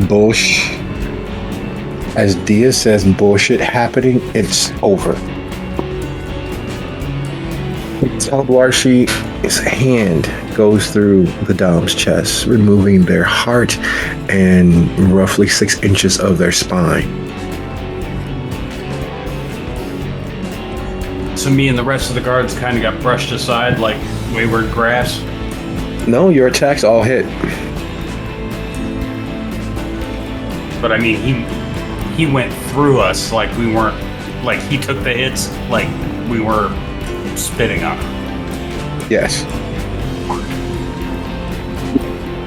You all are united to your leader, your Dom. All of you pitiful anarchs. All of you pitiful independents. All of you who failed. Your fealty is mine. Your fealty to a Lord of Hosts. Your fealty to this contract here and now. 1 year, 1 day.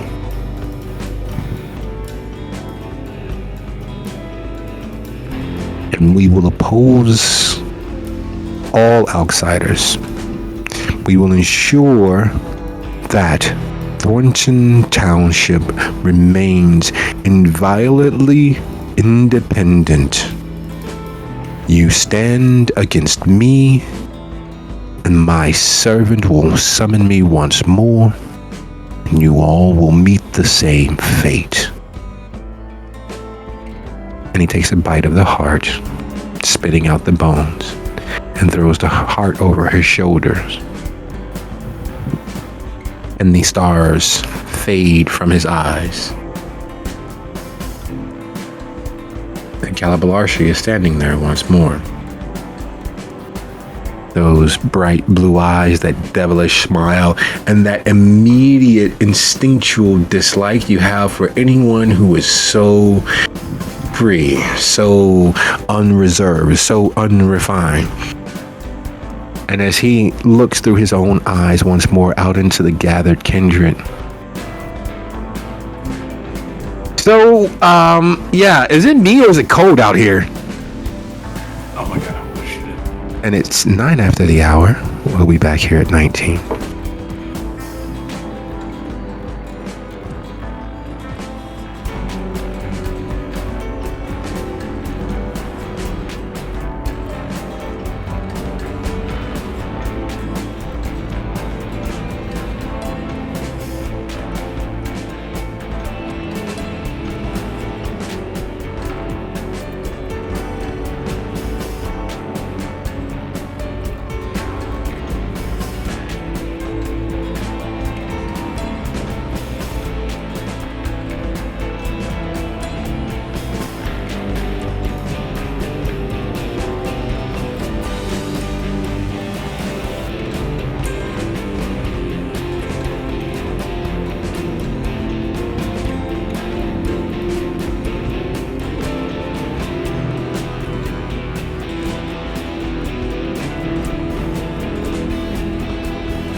I have a fair guess of where said entity is from. And the amount of power that was needed to engender this joining of flesh. Yeah. And the matching of will. And the sacrifice that was necessary. Both sacrifices. The allotment of debt that has been accumulated is enough that spiritually and mystically he is as in debt as the entirety of the nation. Oh yeah. In the doing, with everyone standing and sitting, mouths agape, fangs displayed, because there had been with each hit a release of heat, reminiscent of the backdraft of a flame. And standing over the cooling corpse of the Dom, having signed and pulled the acquiescence based on everyone having been willing to unify for the Dom's noble war front. And the assertion that the fealty given was now theirs. With another discussion. With everything standing as it is, those in shadow, those in light, those in shock, and those in fright. Where does that place everyone, realizing that in this moment it definitely appears to be Callubularshi, while but a moment prior it was clearly something else? Is Rich still occupied? He is. He's occupied with removing himself from the congregation. He is easing away. You're one of the few members who rush forward. You're one of the few who look towards Rich. And the set of his shoulder and the pace with which he is slinking away speaks volumes. Basically, the most powerful warlock that I know of is assing out. Yes. Fuck. Okay, so plan B's not a no-go.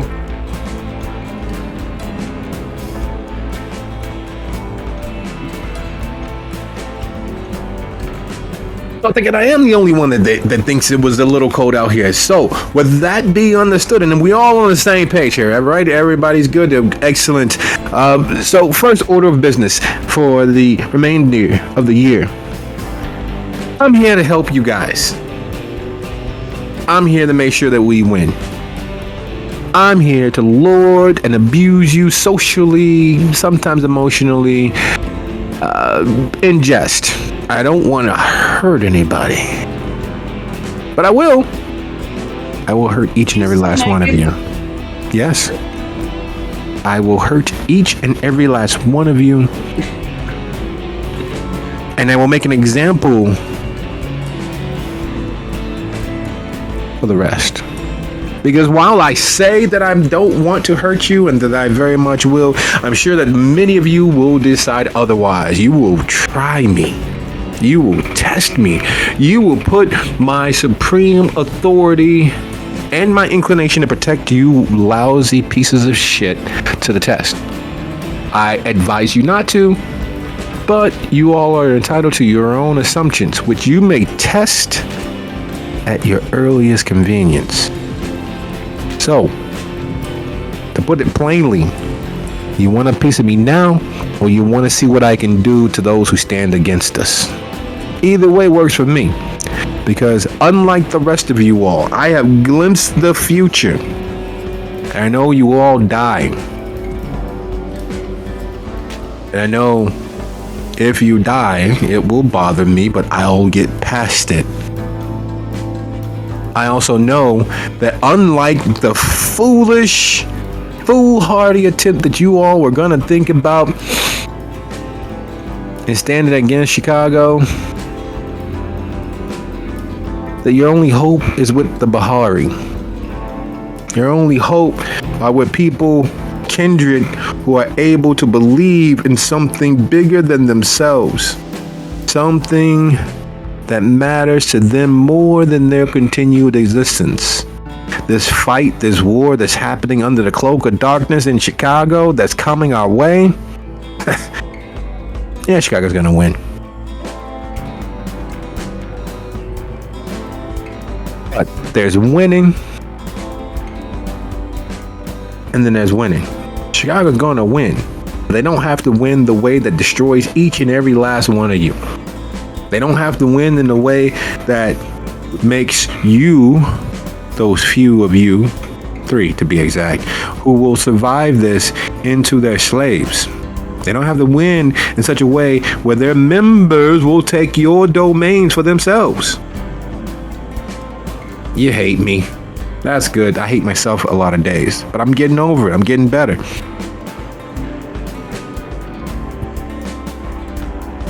But I'm your only hope. I'm your only chance for peace. I'm your only chance to keep those angry dogs from ripping you to shreds. You know they got a group of hounds that killed 2 elders? They got a group of hounds that brought down the most powerful toreador you all have ever known. They got a group of hounds that scares even members of their own primogen. And those hounds, if things don't change here, will arrive under the cover of night, cloaked in shadow. And not even Blakeney and her little army that she's putting together that most people don't realize will be able to help. Not even Mitchell with his bully boys and girls with all their fancy little tricks will be able to help. This group of hounds, they are truly blessed by fate. They got the gift. And I'm your only hope to make sure that they never have to come in this direction.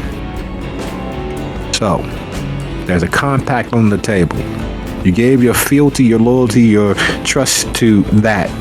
And he points to the Dom's cooling body, ashing slowly in front of you, as if there was some effort of will to fight, to maintain, to stay here in this place, in this world. Von Evan was the second oldest kindred in all of Dalton history. The Dom was here before him. The Dom survived after him, but the Dom did not survive Callubularshi.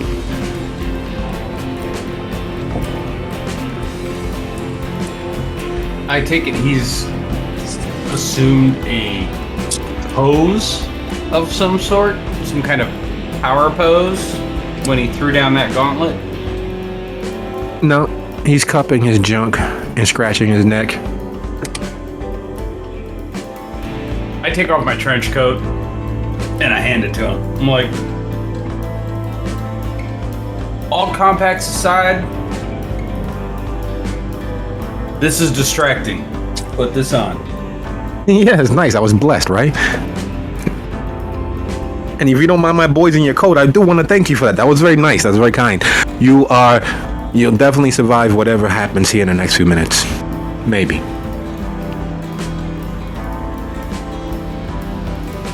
I look at the Barons of Riverdale and the Senates of Dalton and see if any of them are stepping forward. They are. There is a tremor of how fucking dare you. There's a tremor of shock. There are people who truly cared for the Dom. There are people who were willing to fight for the village of Dalton and the town of Riverdale.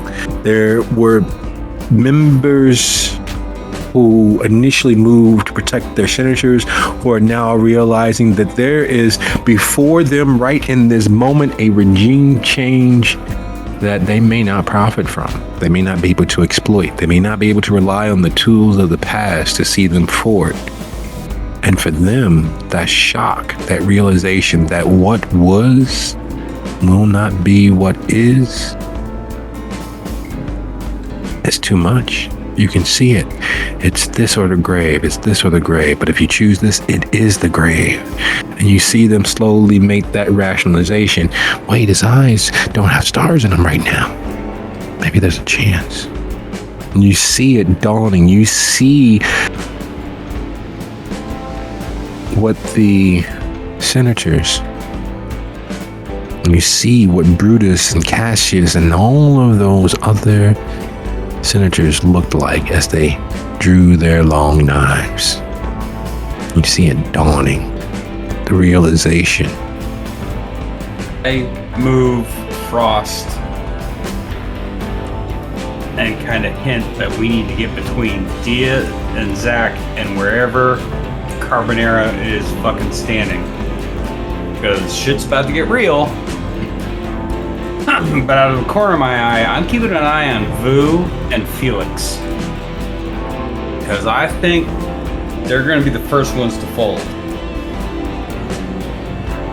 And Zach is slowly stepping towards Antonio. Not aggressively, but more like as if he's just coming out of his shock and coming to his senses.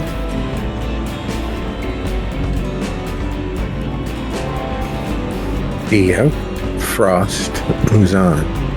Seeing the situation as it is, dealing with the shock and awe of the oldest kindred in Dalton began fading into nothingness. Seeing Callubularshi standing there in Seth's trench coat and the will of the people seeming to bend against him, what is it that you all are doing?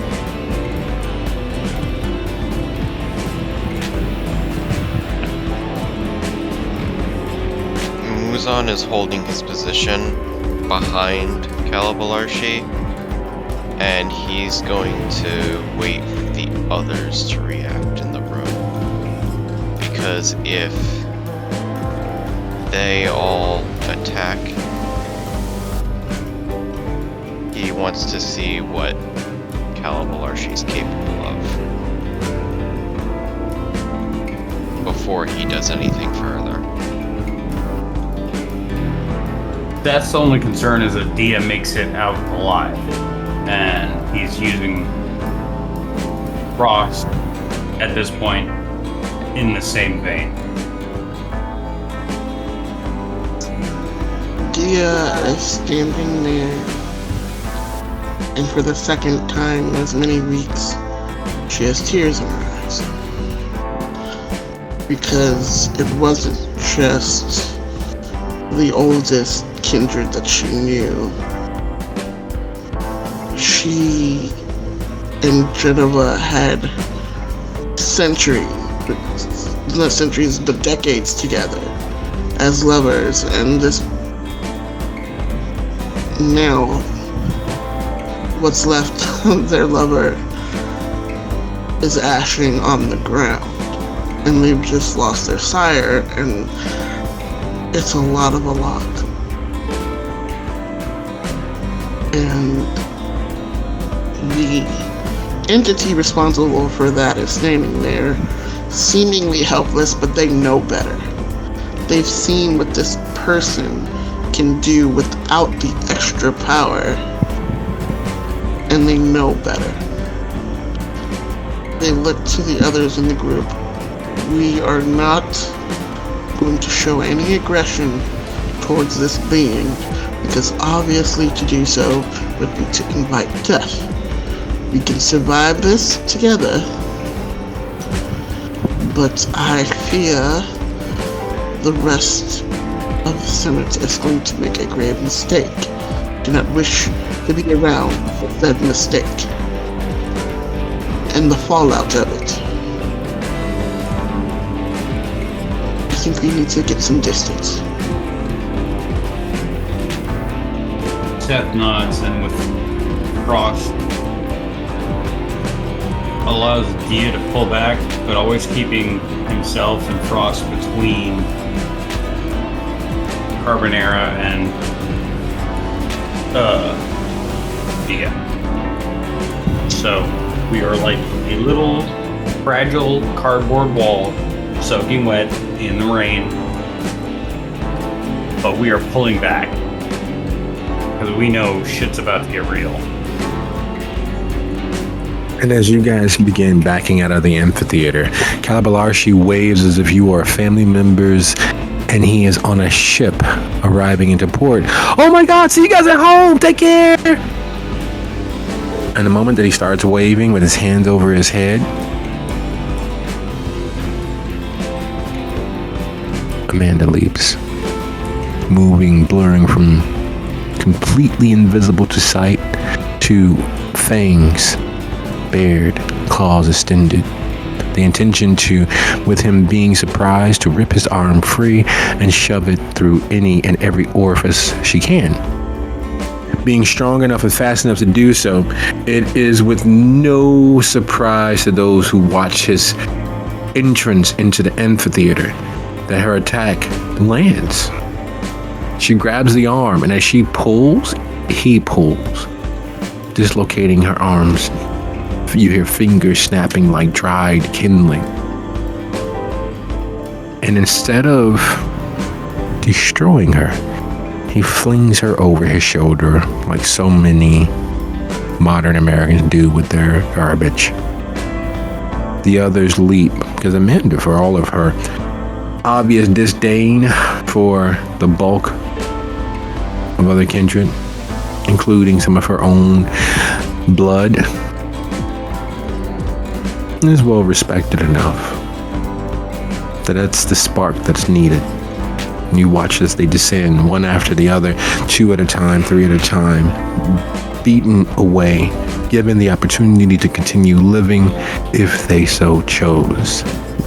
Some of them don't choose correctly, and you watch as immortality is stolen from them in a blink of an eye, a twist of a neck, a ripping off of the top portion of one's head, fangs removed, eyes pushed in as if they were someone's belly button. And Zach's running towards the car. Like, he's got this under control and I really don't want to be here right now. That's what he's thinking, but he's not saying anything. He's just running straight to the car. And there's a odd look of half panic, half relief in his face.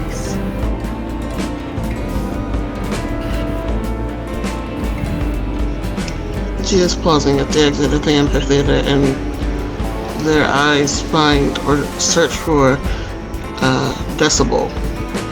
She's curious to see which way Decibel is going to go in this, because he's such a fierce warrior, apparently, and that's the one that she's curious about. There's a misunderstanding. Decibel isn't a fierce warrior. He's capable, competent, deadly. But his strengths are in being a warlord. He leads the assault. He plans the attack. And here's the part that sucks the most about being undead and being disconnected from the average humanity. Decibel is waiting, not for his turn to attack, but to gauge strength, to gauge speed, to gauge and understand his enemy. Decibel is sitting as if he's watching a mixed martial arts match. Not quite UFC, but the down and dirty, the visceral, the bare knuckle variety that people lose their fortunes on and people often lose their lives at. He is in mid-study. You are watching a professor go back to school to relearn their trade. And it is with a dawning realization that if anyone were to come up with a competent plan of attack, it most likely would be the strange Samich, who calls himself the Voivod of the South, because he is nonplussed by the violence. He's not excited. He's not overextending himself. He is sitting and watching and studying. And I am assuming Cyprian is with him? Cyprian is over his left shoulder. And neither of them really reacted one way or another. Cyprian has his hand on a sword and has stepped slightly forward to almost shield Decibel, but Decibel, with one motion of his hand waving back, has Cyprian held in place, frozen between the natural security-minded aspect and that of the clear joy he sees in the fight, as if he wishes he could be part of such a glorious battle. But Decibel watches. There was a joke going around the internet for many years about Chuck Norris doesn't sleep, he waits. And in that joke is a bit of truth as to what's happening with Decibel. He is waiting for an opportunity. He is waiting for a weakness to show. He is waiting for the perfect time. We're going to talk to him later. Mitchell got tossed aside like a rag doll. Mitchell was one of the first to die after the Dom. And Vu? They're leaving. They're assing out like we are. Yes. Naomi didn't show, right? No, she didn't. Holy crap, the entire Senate is wiped out. And nearly every Baron.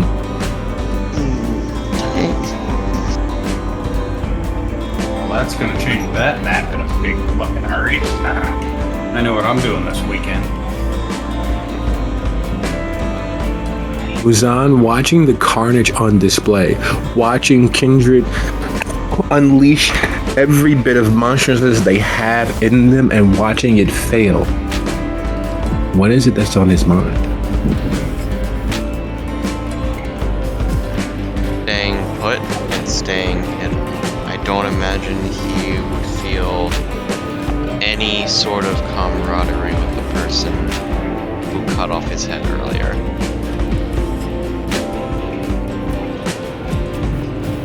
Survival is foremost in his mind right now. So right now the biggest group in retreat, Naomi didn't show, Felix and Vu are retreating together.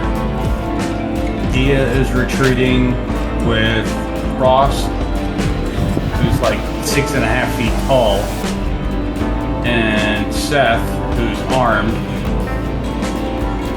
and Zach. They're all retreating back towards a 90s model police car. Amanda is fucked up. And Anita is hiding.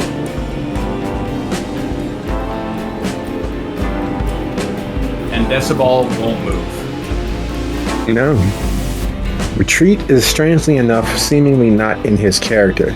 Not only is it not in his character, he seems to want to be here to watch it all, to bear witness, to understand.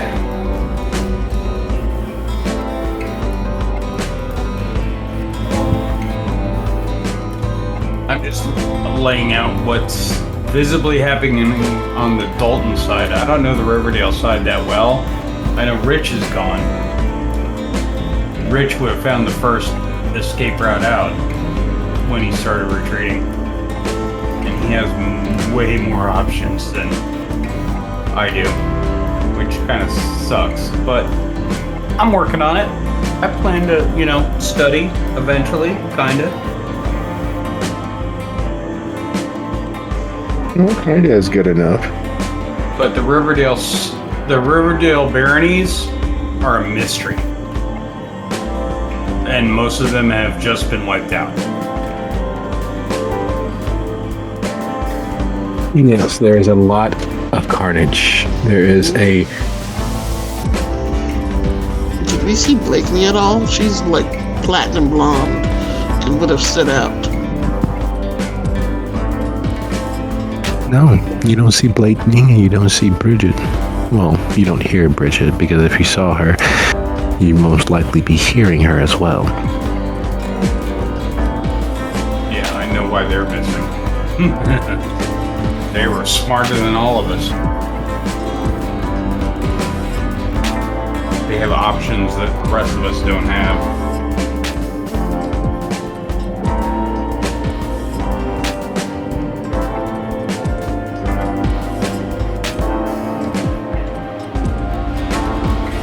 As you are. Senator, please get in the car. You and Zach can have the back. Zach can have my little gun. And we are out of there. Because I have no doubt that Tony is going to be visiting us in the near and immediate future.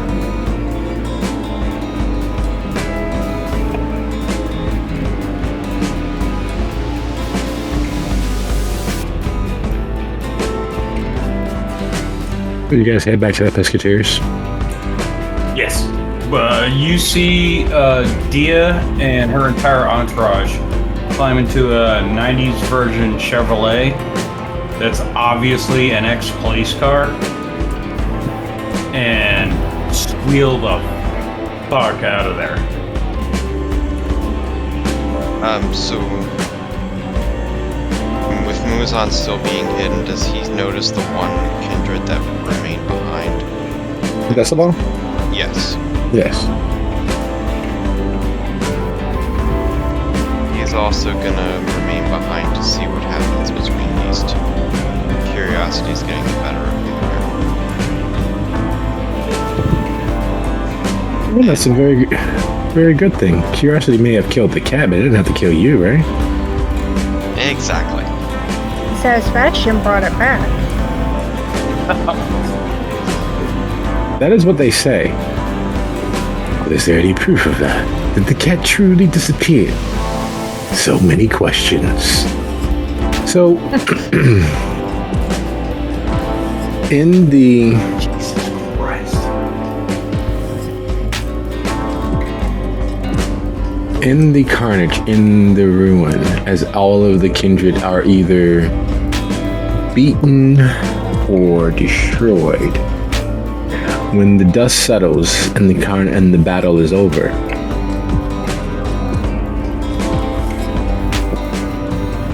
Callubularshi heads over to where Decibel and Cyprian are standing and sitting.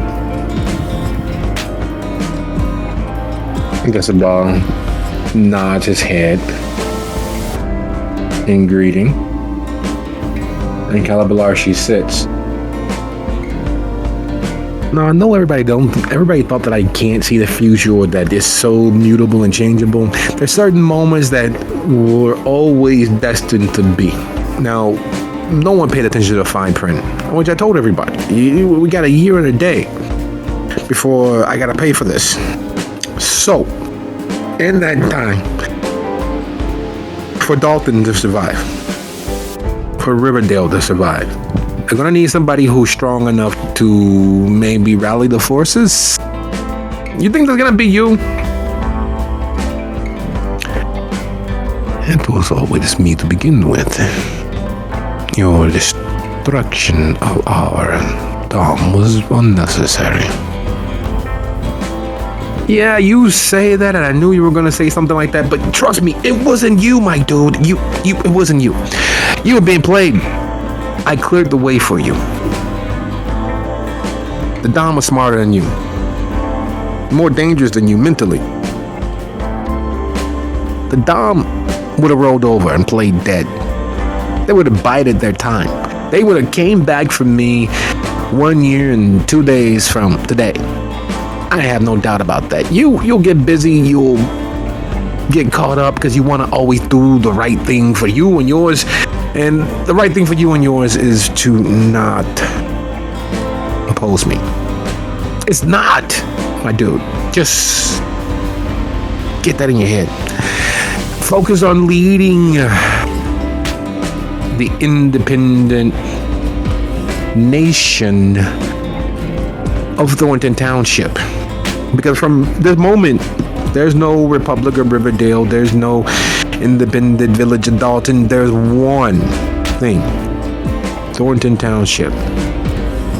You, Harvey, Dixmoor, all of the other Salt Trail Village, Chicago Heights even though technically it's outside Thornton, but are united together. All of those loose, hidden thin bloods out there in Chicago Heights, all those loose, hidden Nosferatu you think I don't know about? I know about. I spent the last 2 years while my partners planned for this. While they were worried about that shithole. While they were digging us in, I was looking for an escape route because they didn't believe me. No one believes when you say you see the future, even knowing that it's possible. Fucking idiots.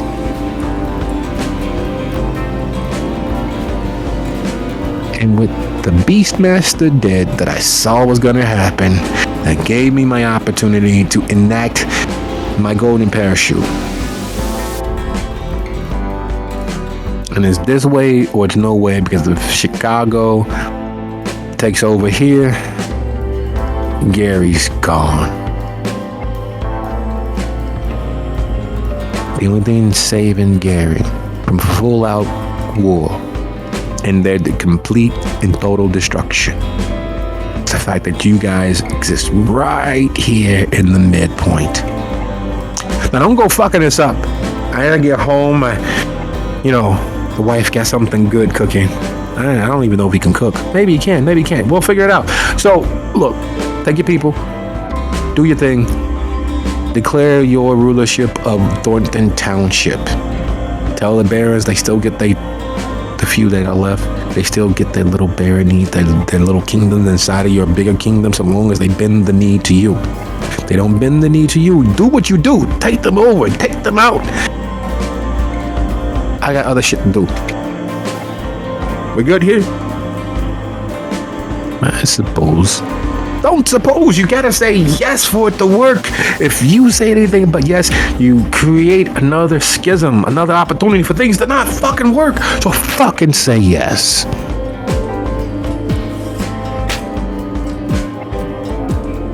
Yes. Good. There we go. Now, I know you're playing revenge. Your first plan is going to fuck up. Your second plan will almost work, and your third plan, well, we'll talk about that later. But right now, you get the planning, you get the ruling, you'll get busy.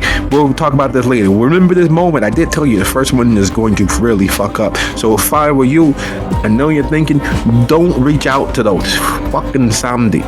They're going to fuck you over. It's going to be a whole big thing. You're going to have to come back to me for help. So don't do it. You're gonna do it anyway, but just don't say that I didn't warn you. Oh, and your plans for the little gangrel, they won't be strong enough soon enough. And yeah, I like dark meat, but I like all meat. So yeah, no, put that out of your mind. Bye. And he gets up and begins walking away.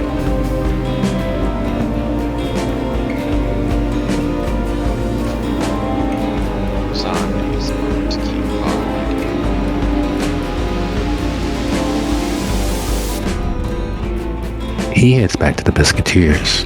He arrives 15 minutes after. As you all pull into the Pisketeers, with everything that's happened thus far, Was there any conversation that you all would have chosen to have inside the car? Seth is at a loss.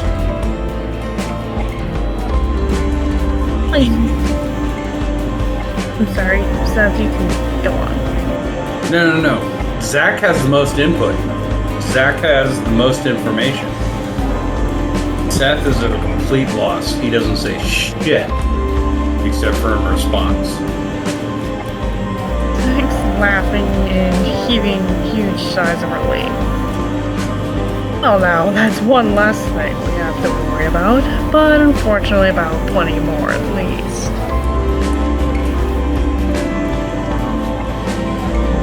It turns out all of my work turned out to be unnecessary.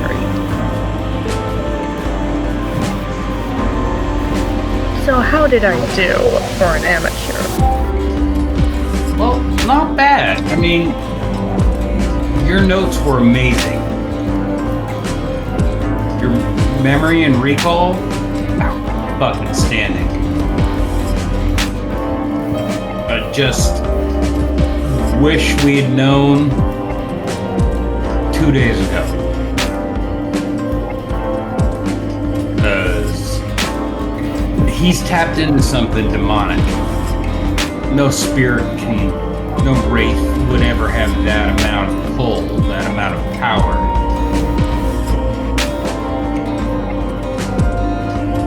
But you did amazing.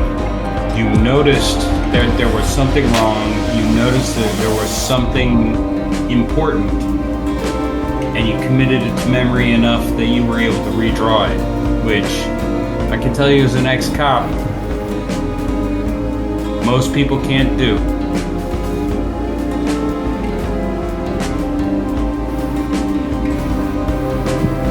Well, now, it seems I have a larger wheelhouse than I originally anticipated.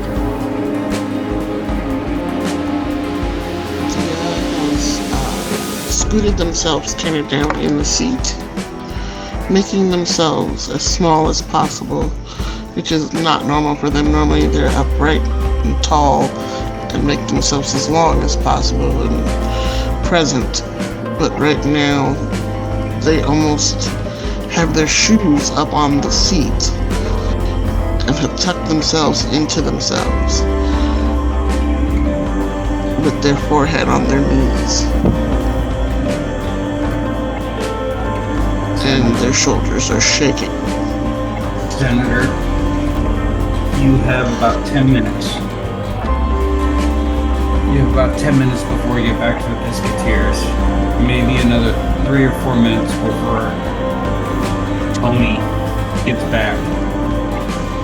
You've got to be a senator by the time we get there. You just have to be. Because we are about to get our ass kicked. And he's going to be living in your house. They look up in the eyes with Seth, and the wetness in them is very present, and they stare at him daggers, and then smirk. 10 minutes to mourn 10 years of life. More than 10 years of life. Of love and laughter. 10 minutes, you say. I suppose I can make it work. 10 minutes to fake it. You can fake it in 10 minutes. After he's going to get to your house, he's going to be himself for maybe an hour. And after that, I will sit there and do whatever you need. Hold your hair, gob your eyes, whatever you need to have happen. But 10 minutes from now, you need to be the senator. Well, we had already made our choice in leaving that meant we were going along with this little farce and bullshit and whatever it is he set off. So, by going along with it, we should be perfectly fucking fine. Unless the others turn on us and realize he's staying at the Biscuiteers and attempt to burn it to the ground. After what he did at the amphitheater, nobody's coming. Good. We are going to be the loneliest vampires in the city. Good. I'm fine with that. Because when you get attached to people, it always goes horribly wrong. Now, yes, I will be the senator. I will stiff up a lip and wheel and deal with this entity that is now taking up residence in my fucking club. And for the next 8 minutes, I promise not to bring it up. Do what's best for us as a coterie, my club, and the rest of Dalton as it stands and survives. Yes, I will do what I should and what is best. Okay. For the next 8 minutes, you can do whatever you need. I can take a punch, just putting that out there. And he keeps driving. He's just fucking driving. You can slap me if it'll make you feel better. When has If I get violence close, ever been my answer to anything? Looking at Ross, yes, you do need clothes. But your butt is on somebody else's upholstery and not mine, so I don't care. We'll get you dressed when we get in.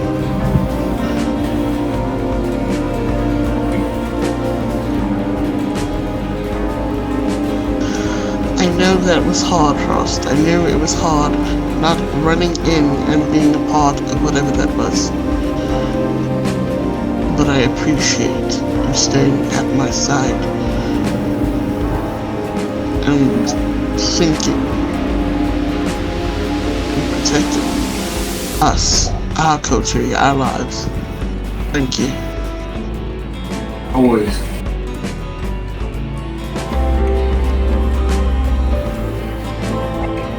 You arrive at the Biscuiteers. It is clear that the delivery has arrived. The downstairs is being guided through cleaning, and there's a class in session. Your matron is on duty. Seems as if the scare of earlier the evening hasn't kept them away. They've come through one of the other egresses and are going over the product, instructing and guiding as to how to best work in tandem to ensure that both parties walk away.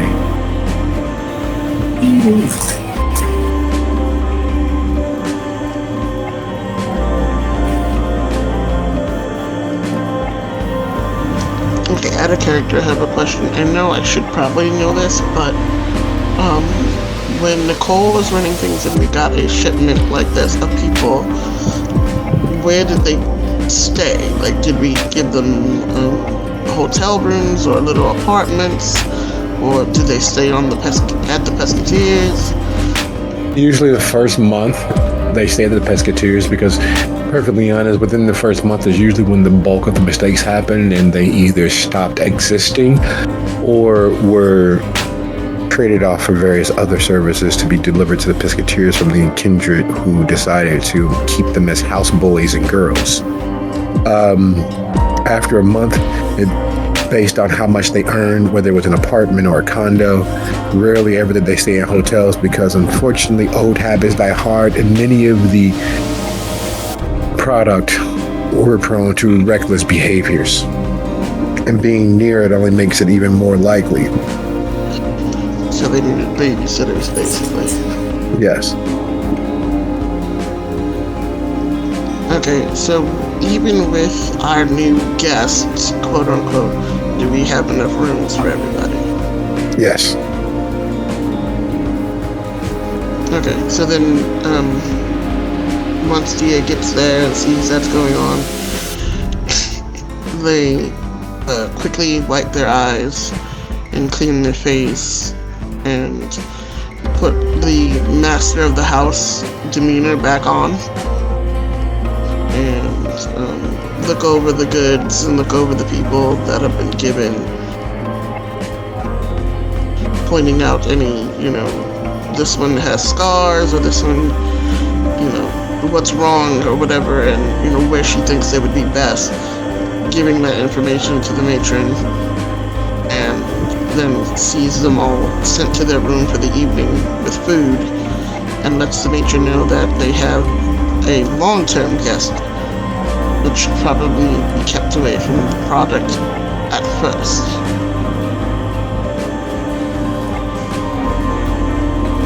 Of course, Dia. And while Dia's doing that, Zach's gonna take advantage of the time they have to try to shoot the video that he promised Silk. And he does that in his own little corner, kind of away from everyone. Gus is gonna look for some clothes or ask one of the employees, kind if they have clothes. There's a whole closet. There's clothes. In their costumes, you could dress up as a bounty hunter. They even Why have, would I do that? they even have the tinfoil sunglasses so you can have the wraparound dog-style glasses. Alright, I'm not gonna dress as a Bobo for that.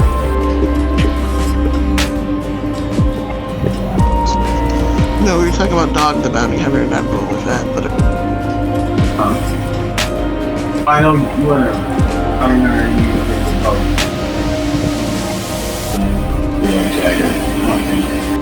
Callubularshi appears at the door, moving through as if he, at least temporarily, owns the place. He's a little far more quiet than he was earlier, moving directly to the room, and you begin hearing furniture being moved.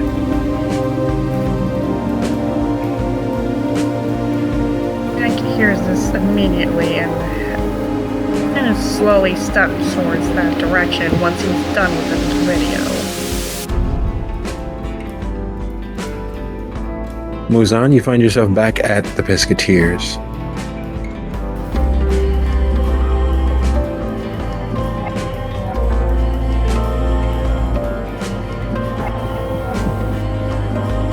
Has Callubularshi not noticed Muzan this entire time? He seemed to have not been aware or paid attention, or...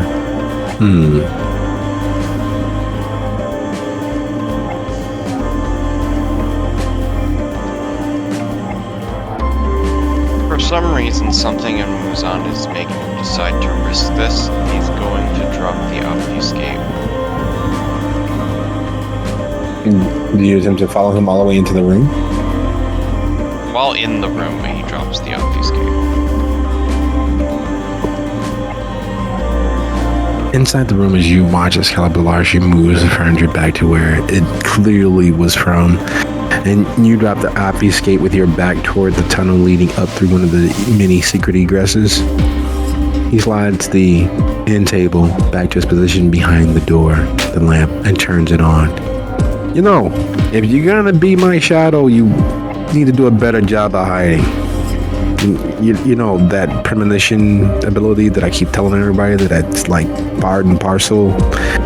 I've seen these moments 100 fucking times before, and I know what you're gonna say. So go ahead, fire off your questions, and if you really wanted to take that left turn, go ahead, take your shot. It's gonna end up the same way, and this time I'm probably not.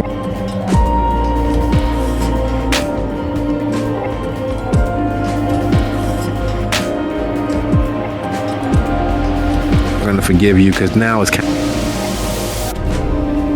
I'm not messing with you, but just so you know, it wasn't personal for me. It was just business. You don't get it, do you? You don't understand at all, do you? You, my friend, are the key. I would never hold a grudge unless, of course, I absolutely had to. Without you, you know, me, Zach's sacrifice of emotion, while strong, wouldn't have been enough. The key was you, my friend. So thank you very much for unleashing everything that I can be. But don't try it again, because then it would be poison, you know? I had a feeling it wouldn't work anyway. So Yeah, I know, but part of you still wants to consider it, don't you? Just admit that I'm right. I know I'm right, but anyway. Yeah, you're right. Part of me wanted to consider it. You see, gotta admit, I took it as a personal insult when you got up out of the fireplace and put your head back on. I was sure. Like in one of the things, one of the potential futures, you were going to leap on me and that I have to kill you right there. But I didn't want to do that, so I purposely ignored you as long as I could. I almost cracked. Did you see me almost look over my shoulder when I tossed Amanda at you? I thought you were gonna catch her. One of the times you did. Surprisingly, you're not as strong as you look. But I did everything I could to not crack up laughing, knowing that you were back there. I just knew you were gonna take your shot, like the 14 times you tried. But I'm glad you didn't. You were the smartest version of you that I've ever seen so far. That is at once insulting, but also reassuring. 379 attempts you've made that I've seen.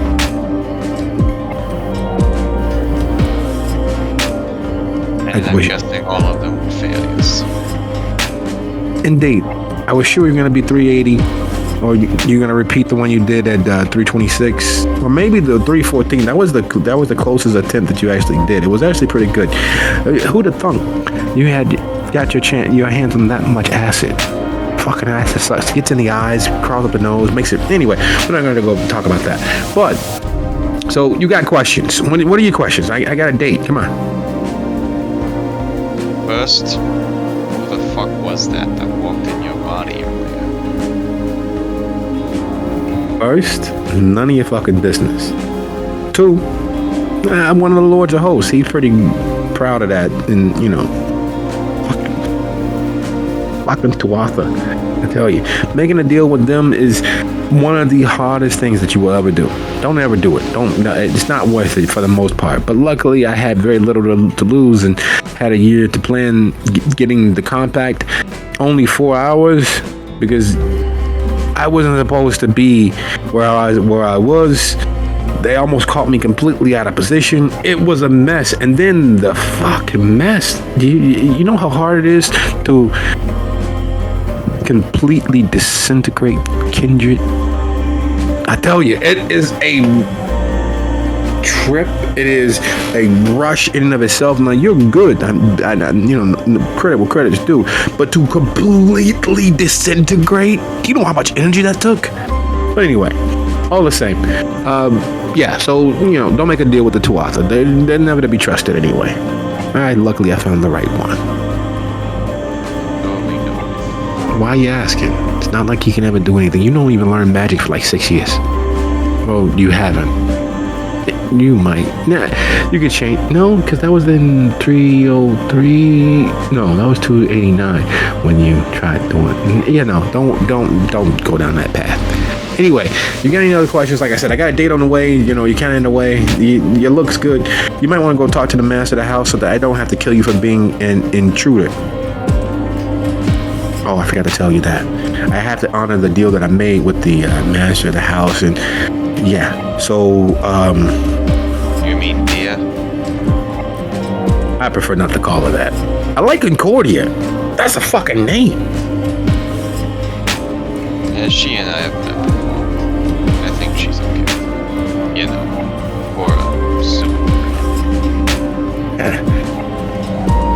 He ain't call you worse. And I think the wait, is this the time the Shadow Witch kills you? No, you didn't break your word to her, did you?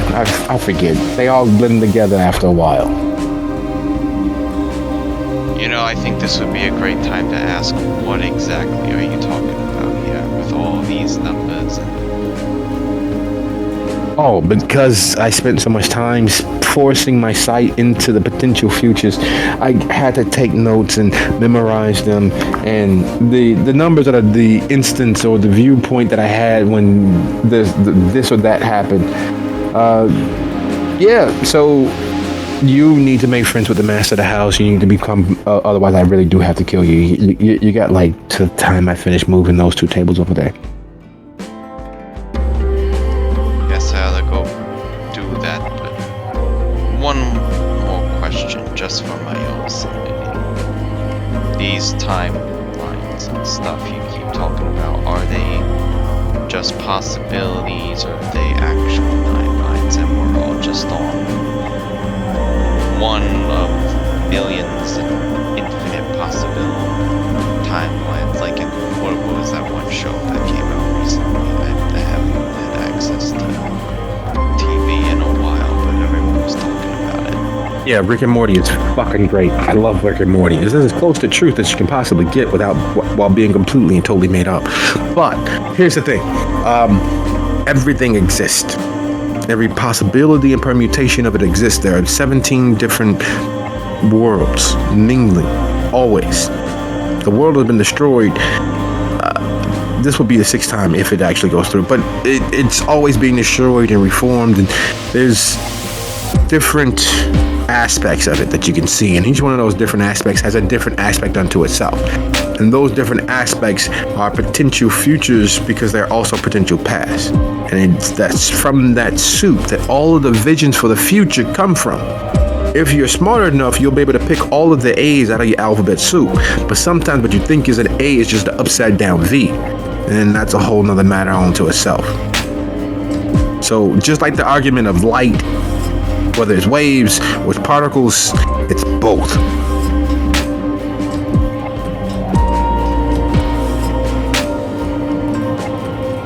I'm gonna go move that first table. And I'm gonna go make friends with the master of the house, keeper of the zoo.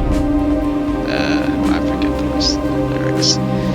But before you have to kill me, Yeah, nothing personal, but I gotta honor the deals. A deal's a deal. Speaking of a deal, when you get out there, that hairy motherfucker, Frost, I caught her. Make sure he knows that I'm coming for his peanut butter. I will gladly tell him. Leave the door open. Zach should be right, and Zach, you walk in towards the door, and it opens. And Zach does indeed step in, and assumes that Muzan and Antonio are just discussing things, so he kind of stays out of it and steps aside so Muzan can step out. Ooh, hey, Muzan, when you make friends with Concordia, thanks for all your help. Couldn't have done it without you. And Zach steps in and says, "Speaking of thanks, I owe you one for opening my mind to the possibilities. It's already producing results." You've got real power in you. You just gotta rely on it. Hey, help me move this table so I can go kill that guy real quick. Oh, certainly. He goes over to one side and looks up to see what Antonio's doing so he can do what he needs to do. He gets the other side, and remember, lift with your knees. Don't lift with your back. And while that's happening inside that room, Dia, you've inspected the stock. Frost being the ever protectful guard and guardian over your shoulders, you administer education and point out defects and tools necessary to hide them. And Seth, leaning against the wall not far, cycling through his phone, and Muzan walks out of the room where Antonio just walked into.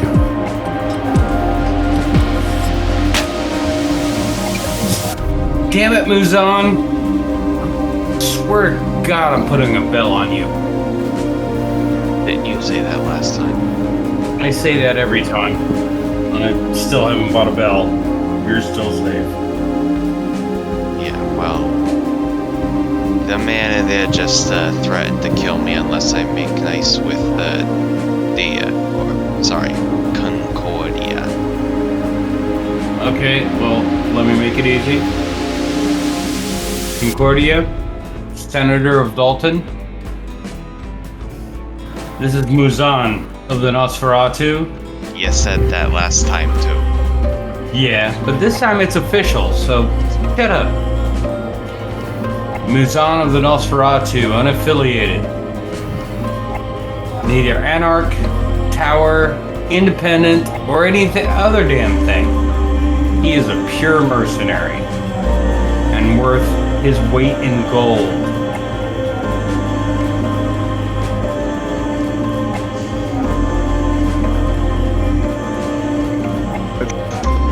His eyebrow is like in their hairline, and they're looking at Musan, and they're looking at that. How about a drink, Musan? Gladly.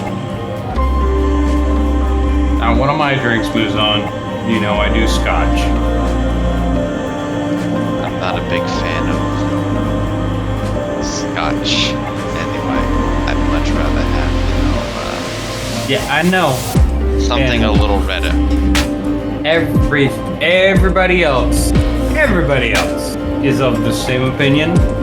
But give me a donut and a scotch, and I will solve any crime. So I will toast you all while I imbibe my own.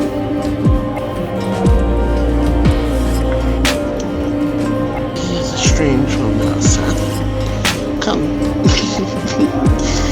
I suppose I should put a revolving door down here somewhere. Seems so many people are coming in and out unannounced. Yeah, sorry about that. See, my whole thing about earlier, I'm only telling you this because I'm guessing it doesn't fucking matter now, since, he's still alive. Basically, I came here to kill him. And then he got up from the fire pit, put his head back on, and walked over and killed Yadam. So, yeah, the deal I made with my client, I think it's safe to say it's off. So, that's why I was trespassing. And your client, it was either Mitchell, Geneva, Rich, or Cone. I'll tell you this, it was one of them, yes. I knew it. I narrowed it down. I don't think Geneva knew that this creature was here, much less would sign their own death warrant by having it killed. I don't think they knew it was a creature and not a... I honest to God think they thought he was just a regular old lick who was just a bit more problematic than normal and needed to be removed. No, this had the earmarks of somebody who knew the patterns. I think I know who it was at this point, but I can't be sure until I ask. Not that it all matters anyway. It seems we are much lower in our number. I can't say that I did enjoy watching Dwayne meet his end. Kind of irked me, honestly. I was trying to be his You subordinate. know what's into. I can't say I knew the guy. Where did Dan go? Kind of brought him along, Oh, dancer? yeah. You would have to ask our illustrious senator at this point, because I don't know. I would love to hear that. Last I heard, you two were on a date. Sophie Atkinson both. I will murder you, eyes. And And as Dia, Muzan, and Seth settle in at the bar to hash out a few things, the table is set into place. Cross still warily watching Muzan, Zach, and Antonio having conversations. We draw to a close of our coterie here in Dalton, the capital of Thornton Township, the Gauntlet Throne. The sides aligned for now, but as everyone knows, chaos is in fact a ladder. Opportunities abound and grow exponentially in the midst of chaos for those with vision. So thank you guys for a lovely episode, and I will see you guys next session. Have a nice night. Have a good night, everyone.